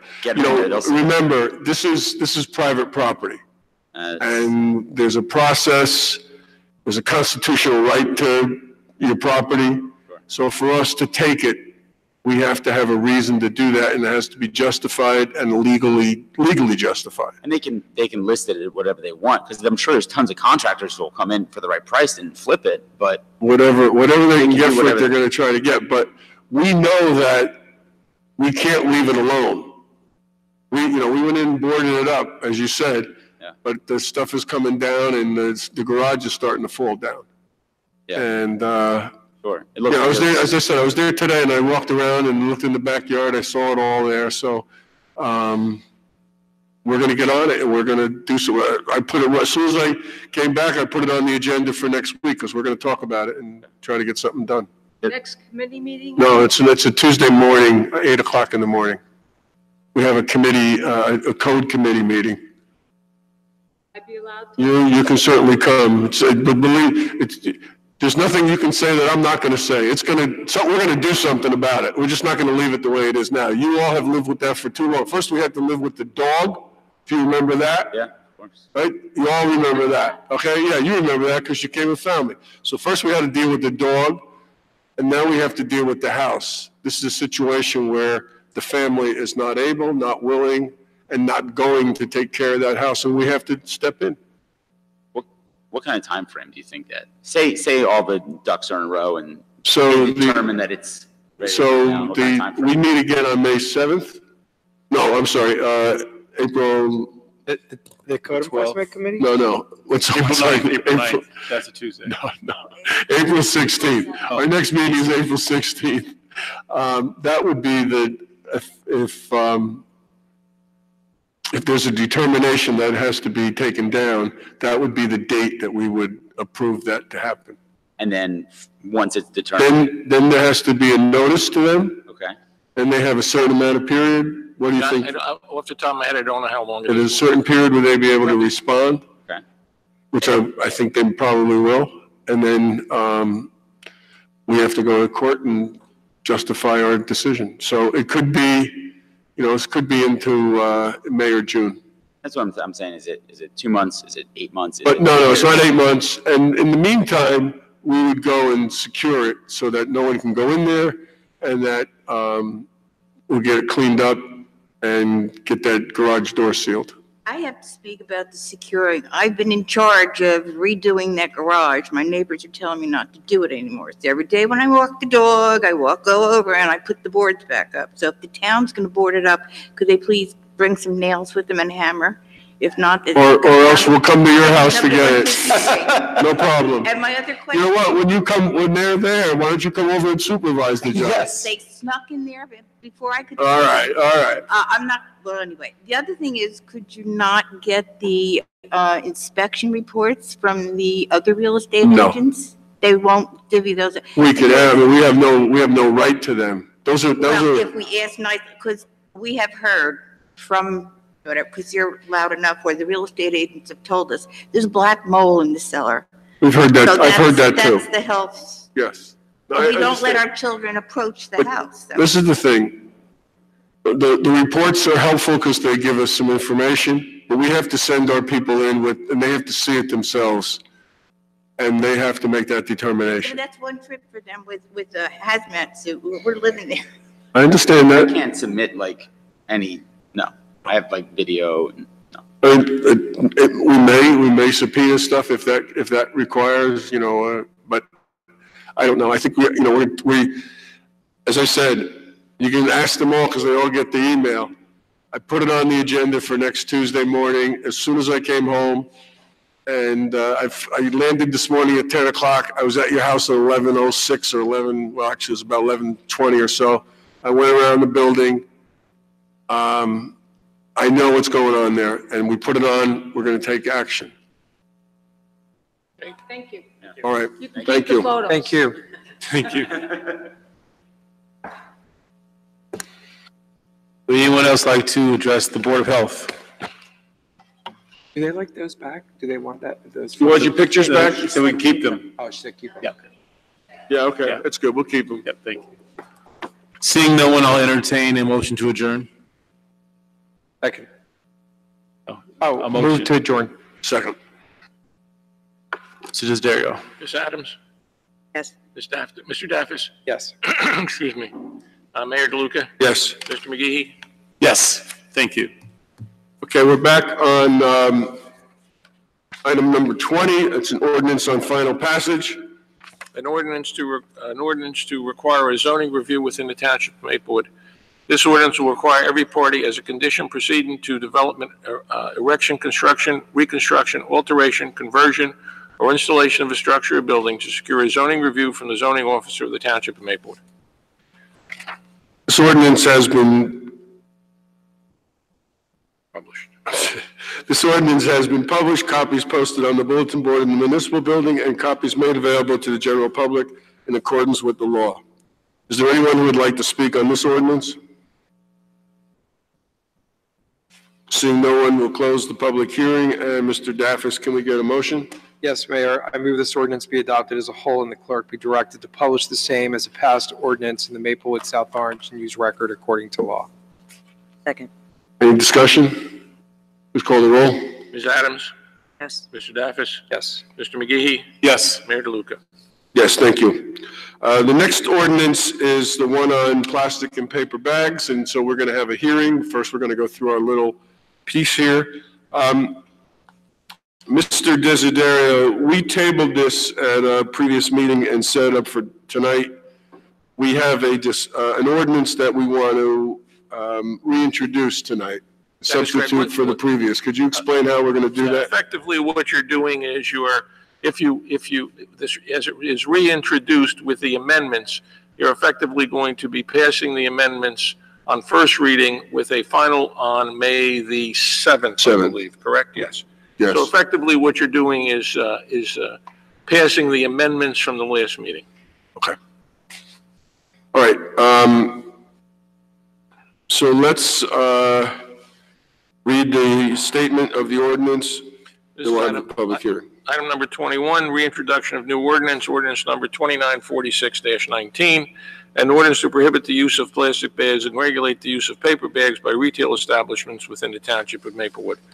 The purpose of this ordinance is to encourage the use of reusable bags by customers by reducing the use of disposable paper and plastic, non-reusable plastic bags by retail establishments within the Township of Maplewood. Okay, this ordinance has been published, copies posted on the bulletin board in the municipal building, and copies made available to the general public in accordance with the law. Is there anyone who would like to speak on this ordinance about the paper and plastic bag regulations?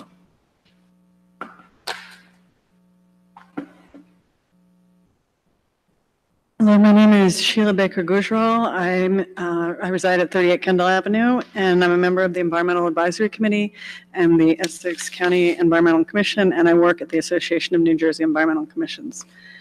First of all, I wanted to thank the Township Committee for all they've done to move this ordinance forward. I particularly appreciate the fact that they're working with local businesses to find common ground and work together towards a solution to the plastic pollution problem. Regarding the definition section, number 5, the term reusable bag, I find is a little bit vague, and it just seems that a more precise definition would be a stronger and more defensible definition. But my main concern with the ordinance is the inclusion of single-use compostable plastic bags as an alternative to single-use plastic and paper bags. I appreciate the stringent requirements, having a monitored in-store compostable recycling program with signs at every counter, a signed agreement with an authorized compostable recycling facility, and an annual certification requirement. But these bags are still plastic. And most of the whereases that are at the beginning of this ordinance would apply to those as well. Unfortunately, they're not recyclable with the other plastic bags and need to be carted probably very far out of state in order to be processed at an appropriate industrial composting facility. The Association of New Jersey Recyclers provides a resource, which I reference in here, I have the URL, regarding recycling plastic bags and plastic film. It states clearly not to include degradable or compostable bags or film packaging in plastic bag recycling. So the consumer who wants to do the right thing will have to bring that bag back to the specific store, not just to any store that's accepting plastic bags. And as stated on the EPA's website, compostable plastic bags cannot go into your compost pile. The website also addresses the issue of putting compostable plastic bags into recycling with regular plastic bags, saying compostable plastics are not intended for recycling and can contaminate and disrupt the recycling stream if intermixed with petroleum-based plastics that are not compostable. So any kind of plastic bag, compostable or not, is unsuitable for our present recycling arrangements that we have. Plastic bags get stuck in the processing machines, the lines have to be shut down in order to pull them out, and money and time is wasted getting them free of the machinery. In addition, our recycling processor is poised to impose fines if bags are found in recycling.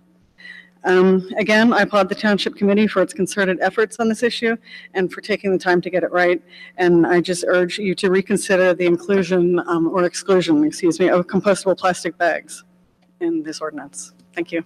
Thank you. Thank you. Anyone else want to address the Township Committee? Hi, as you know, I'm Jennifer Nielsen, 434 Ridgewood Road, and Chair of the Environmental Committee of Soma Action. I also want to thank you for your endurance and your persistence and your determination to get this ordinance passed and to respond to so many voices. I didn't coordinate with Sheila, but I also wanted to just say from the environmental perspective that I think what we really want to do is move to zero waste, and the compostable bag, which really isn't compostable, is going to end up in a waste stream or incinerated. So the recommendation would be to not include that in the provision, but I also recognize that you have many pressures you're juggling, and I definitely want to see this ordinance passed, as I know you do. We also would prefer a 10-cent fee on paper, but we're happy that we're getting a 5-cent fee on paper. So just wanted to put those considerations on for the record, and thank you again for continuing to get this done. Thank you.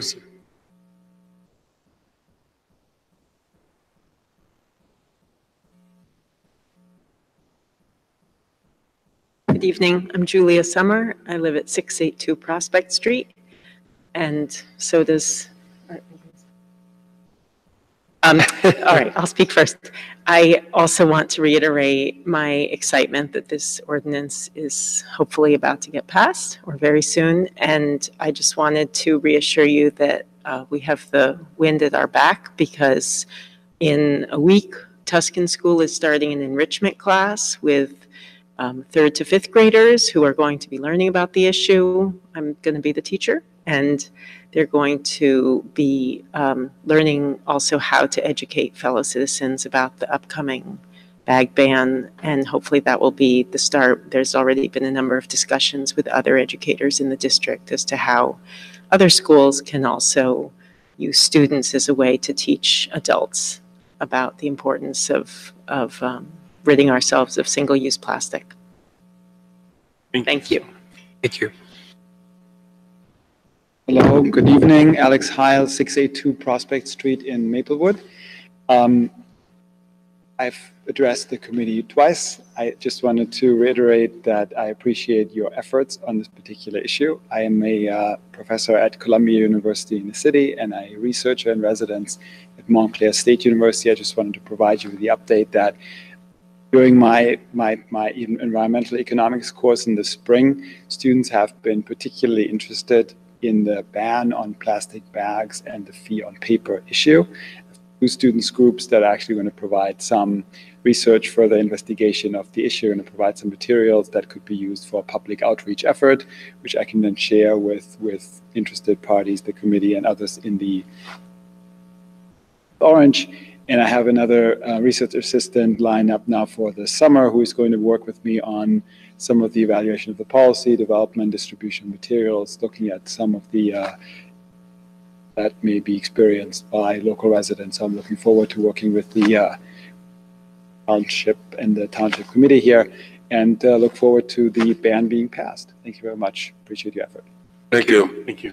Anyone else want to address the Township Committee on this issue? I don't think so. I don't think so, actually. I don't think it's I don't think so. I don't think Bob? I don't think it's so. appropriate, Really? Mr. Rowe. I don't Yeah. think so, no. Okay. This is the public. You've already provided us with your input.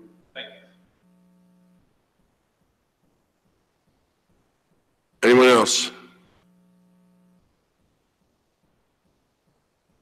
Okay, we'll close the public hearing. And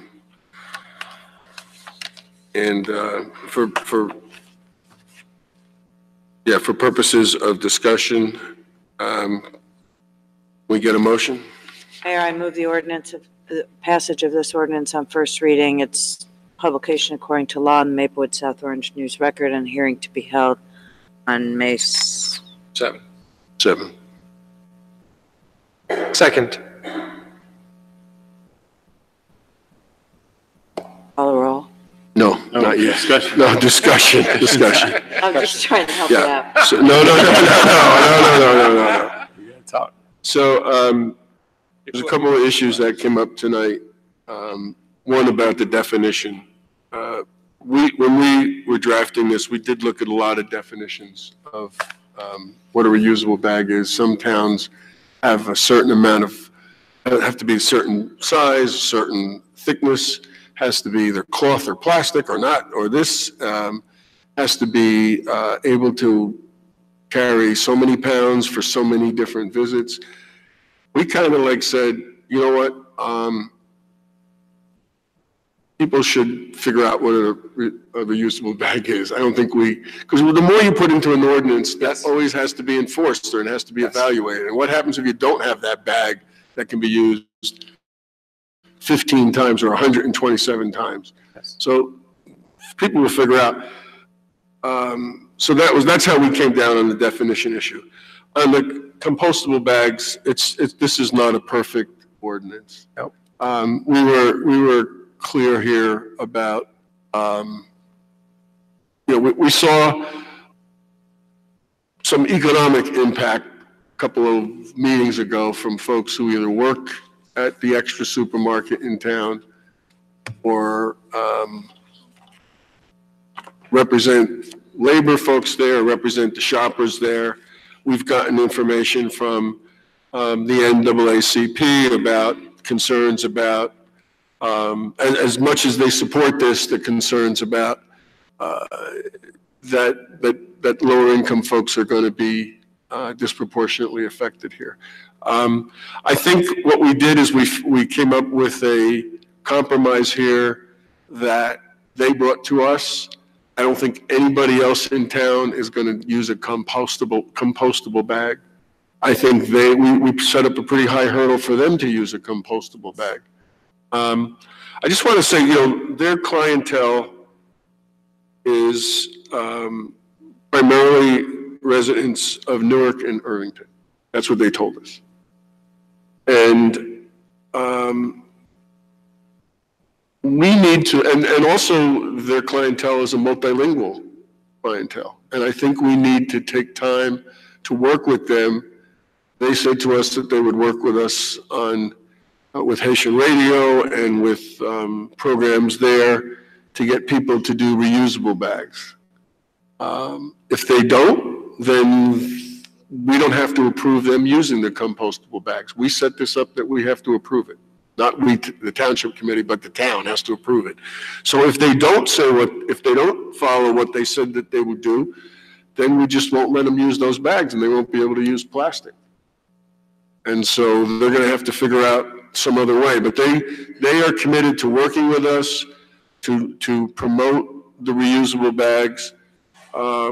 So I think we ought to work with them. This gives us an opportunity to work with a business that presented to us with a particular problem.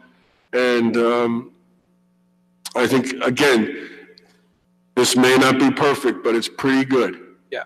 And we ought to move forward with this. And we ought to say to the state that they need to pass something statewide. But I think, again, we heard from Assemblyman McKeon, don't wait for the state in the short term. Right. Get it passed, and then you'll push us to do something Exactly. at the state level.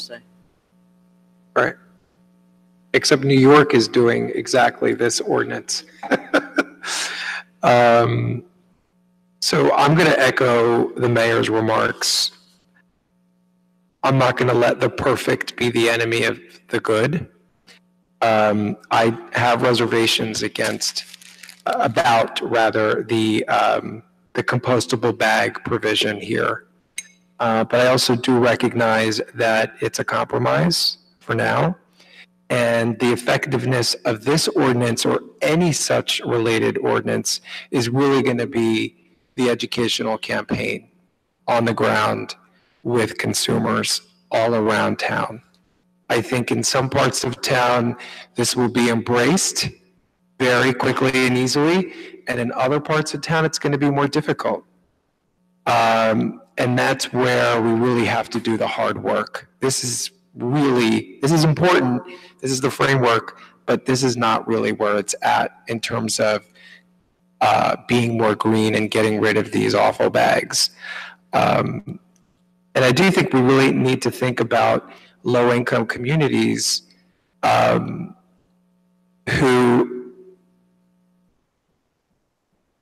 are victimized by these bags, actually, right? So I understand the reservation that you may have and others may have that this sort of takes away from what we're trying to do, but I do think what we have is a really great step in the right direction. And we look forward to working with all the community groups and all the advocates in that educational campaign so that we can eventually change consumer behavior. So I'm going to be moving forward in support of the ordinance.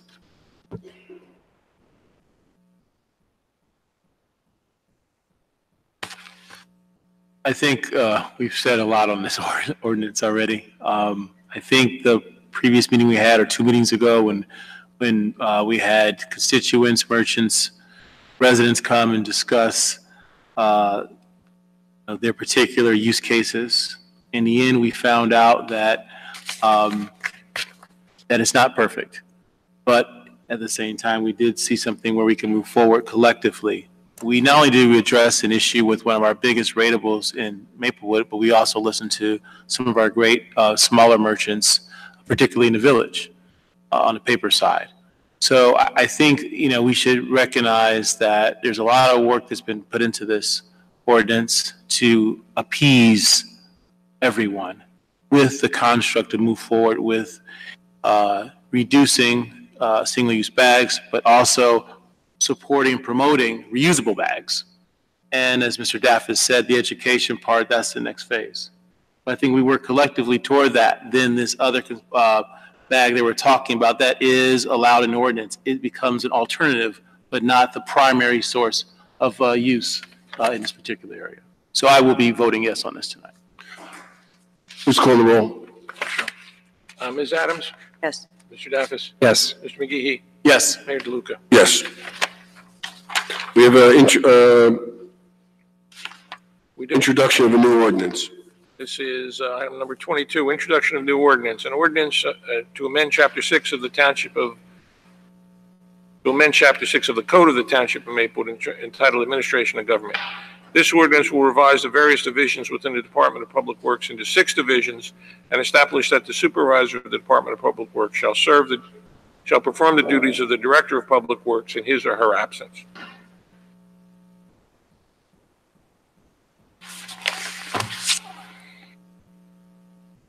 Well, did you do the publish? This has been published. Don't have to. It's an introduction. Oh, it's introduction. Yeah, sorry. Mayor, I move the passage of this ordinance on its first reading, its publication according to law in the Maplewood South Orange News Record, and a hearing to be held on April 16th. Second, yes. Any discussion? Please call the roll. Ms. Adams? Yes. Mr. Daffis? Yes. Mr. McGehee? Yes. Mayor DeLuca? Yes. We have an introduction of another new ordinance. We do. Introduction, this is number 23, ordinance number 2955-19. This is an ordinance to exceed the municipal, to exceed the municipal budget appropriation limits and establish a cap bank pursuant to NJSA 40A:4-45.14.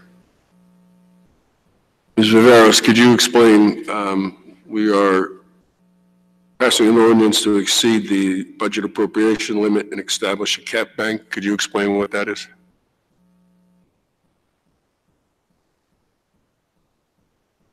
Further than that, just for the record. Just for the record, this is just to have some sort of reservation in terms of anything that may come up later on in the budget. Right? No.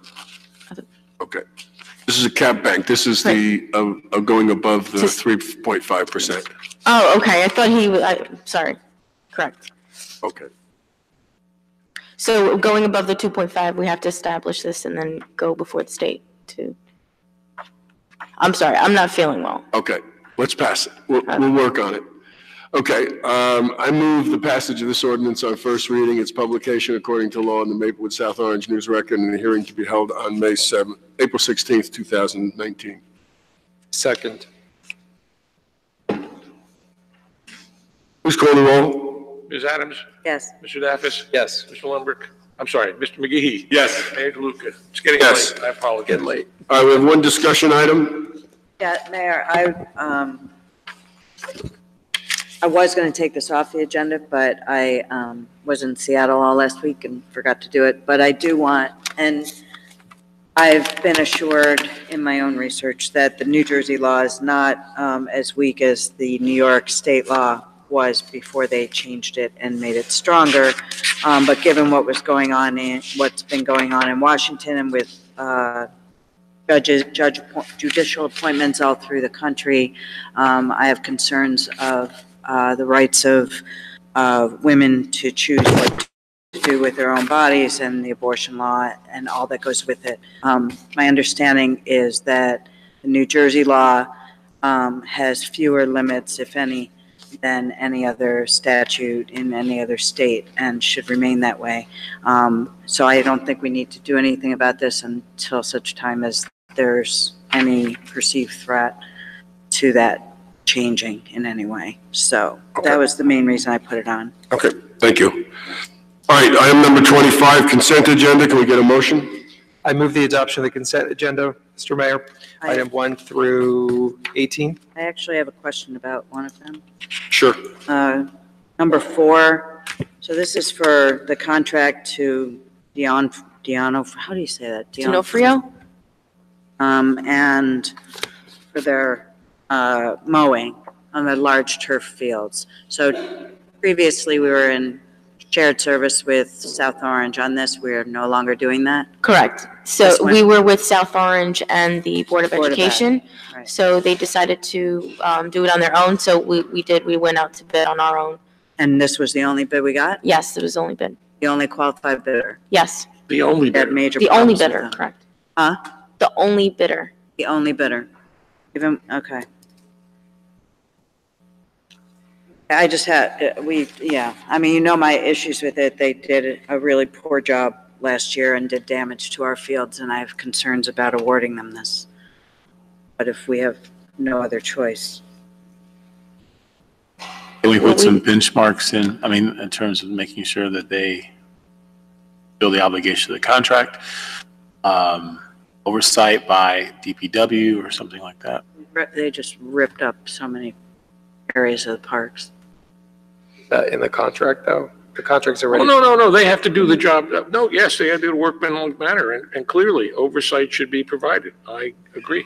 Yeah, they're a contractor for us, and the DPW should be providing oversight for their work. And I can't speak to this, but only that I can say that last year, the lead agency was South Orange. So it may very well be that we didn't feel we had sufficient oversight with regard to it. This is now our contract. There's no other parties involved. So I'm sure Ms. Averos will tell our DPW director or the person in charge of parks that they need to supervise these people more closely, and we can't rely on any third party, whether it be South Orange or the Board of Ed. So we'll keep a closer eye on them. Please call the roll. Ms. Adams? Yes. Mr. Daffis? Yes. Mr. McGehee? Yes. Mayor DeLuca? Yes, thank you. Is there anyone who would like to address the Township Committee in our second public comment? Seeing no one, will move on. We did receive a report from the tax collector. Administrative reports, Ms. Viveros. Thank you, Mayor. I'd emailed everyone back a couple weeks ago regarding the position of building manager over at the Woodland. I just wanted to make sure everybody took a look at the table of organization and the justification from the community services director, and if we are allowed to move forward to start the search process first. It was on the 26th of March. It was a long time ago, right after the last meeting. I still have some questions about it, so, and I was looking at the table of organization and stuff, and so I still have some questions and would like to understand it a little bit more. So I'm not prepared to move forward tonight. Okay. Yeah, that's fine with me. Okay. Up in our mailboxes. And Good idea. Look at it again. Okay. Mailbox, your name, it's useless.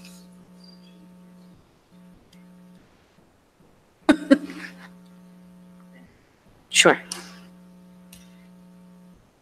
That's all I have. Anything from Ms. Viveros? Want to report as the clerk or the attorney? No, for me, I have one item. I sent you on or about March 22nd, a notice with regard to 208 Laurel Avenue and the location of some equipment on a pole. My memo kind of sets forth that the engineering department had been doing it. We have actually had reviewed it and gone along with it.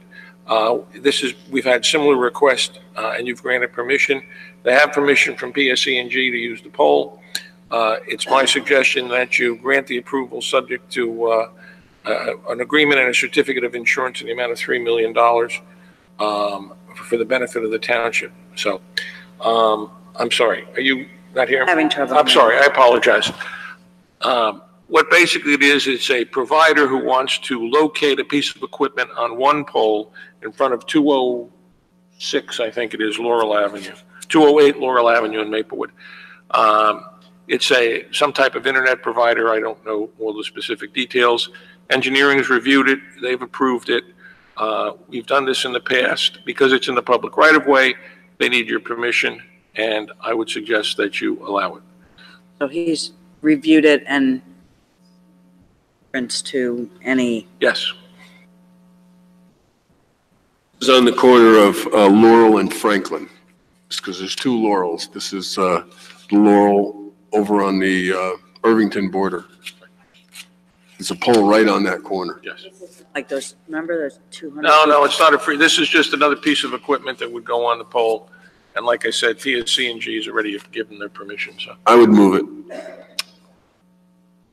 Call the roll. Okay. Ms. Adams? Yes. Mr. Daffis? Mr. McGehee? Yes. Mayor DeLuca? Yes. That's all I have, Mayor, and Ms. Fritzen did not leave me anything, so. You want to make up anything? Yeah, no, yeah, as I'm fond of saying to her, no report. Okay. Okay, report from elected officials. Mr. McGehee. Thank you, Mr. Mayor. Real briefly, we held our Recreation and Human Services meeting last night.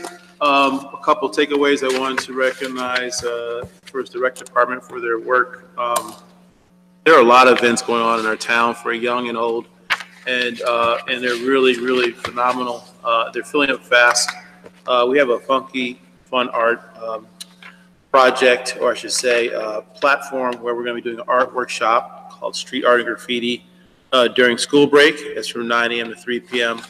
So funkyfunart.com. Cost is $350, but reach out here to our rec desk to find out more information. We also have a summer art camp I want to recognize too. Had some really cool things on there as well, including a YouTube camp week. I think that might be already at full capacity. There you go, right on time, the YouTube. And also, camp enrollment numbers are pretty strong for the first 8 weeks. We're over 470 participants to date, but there's a few. There's room left for more, but sign up quickly. Also, I want to recognize the work that our Arts Council is doing under Andrew Fishman. The Woodland construction is coming along nicely. For those who don't know, we are putting in a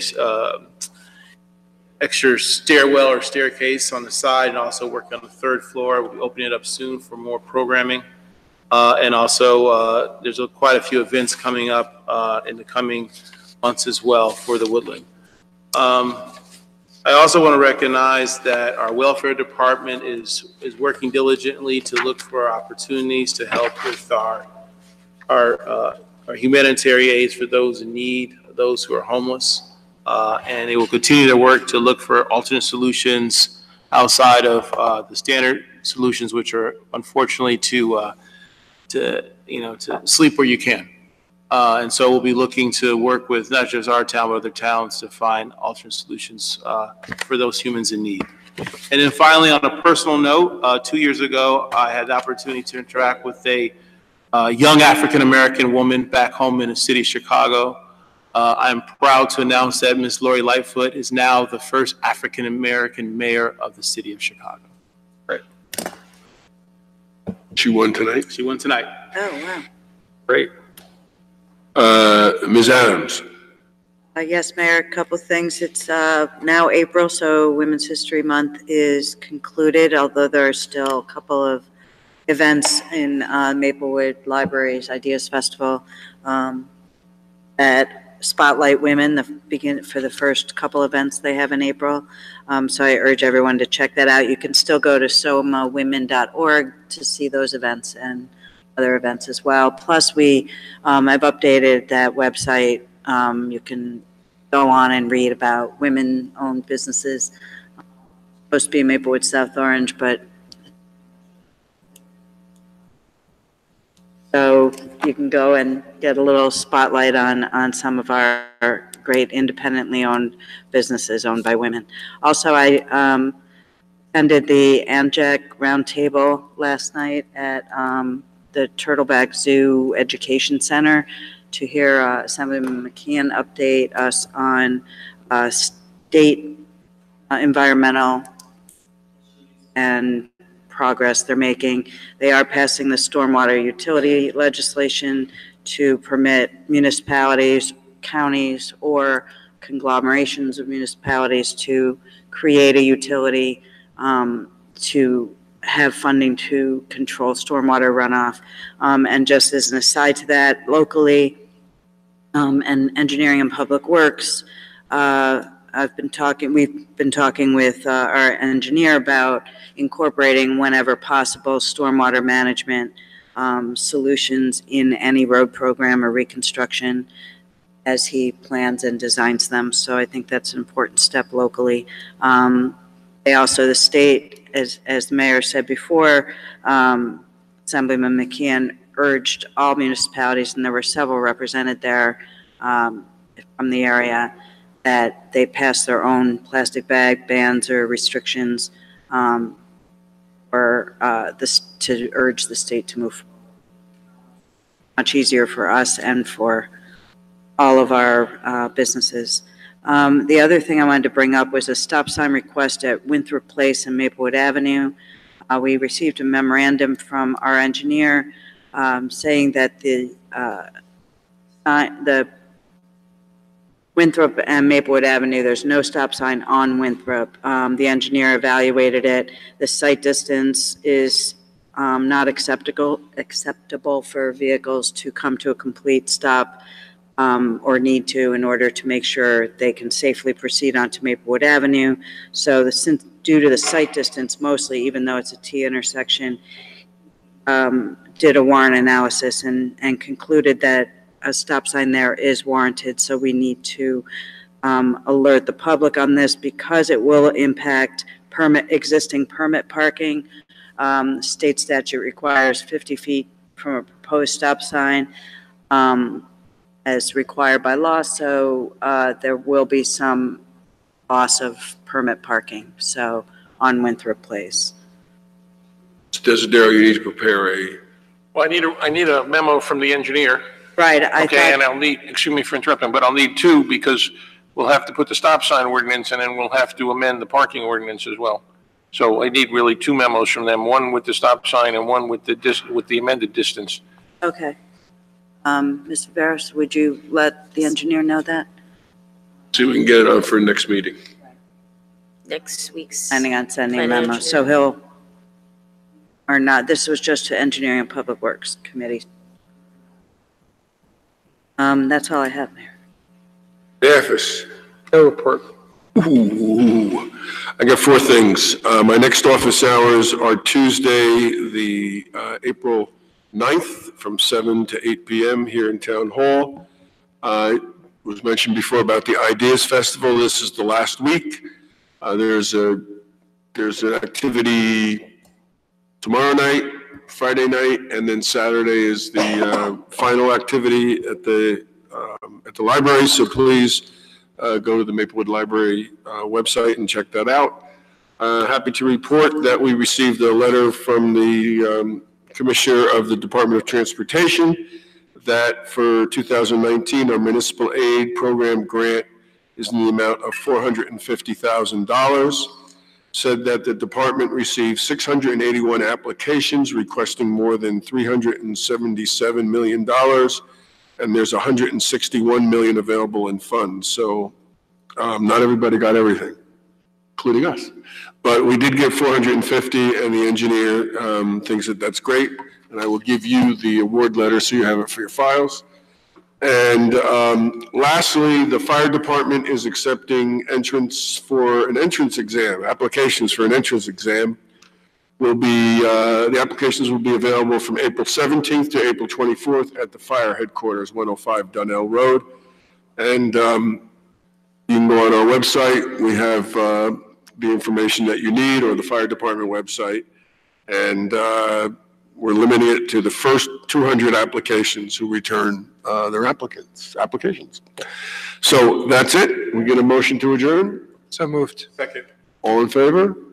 Aye. Aye, and we'll see you on the 16th of April. Thank you very much.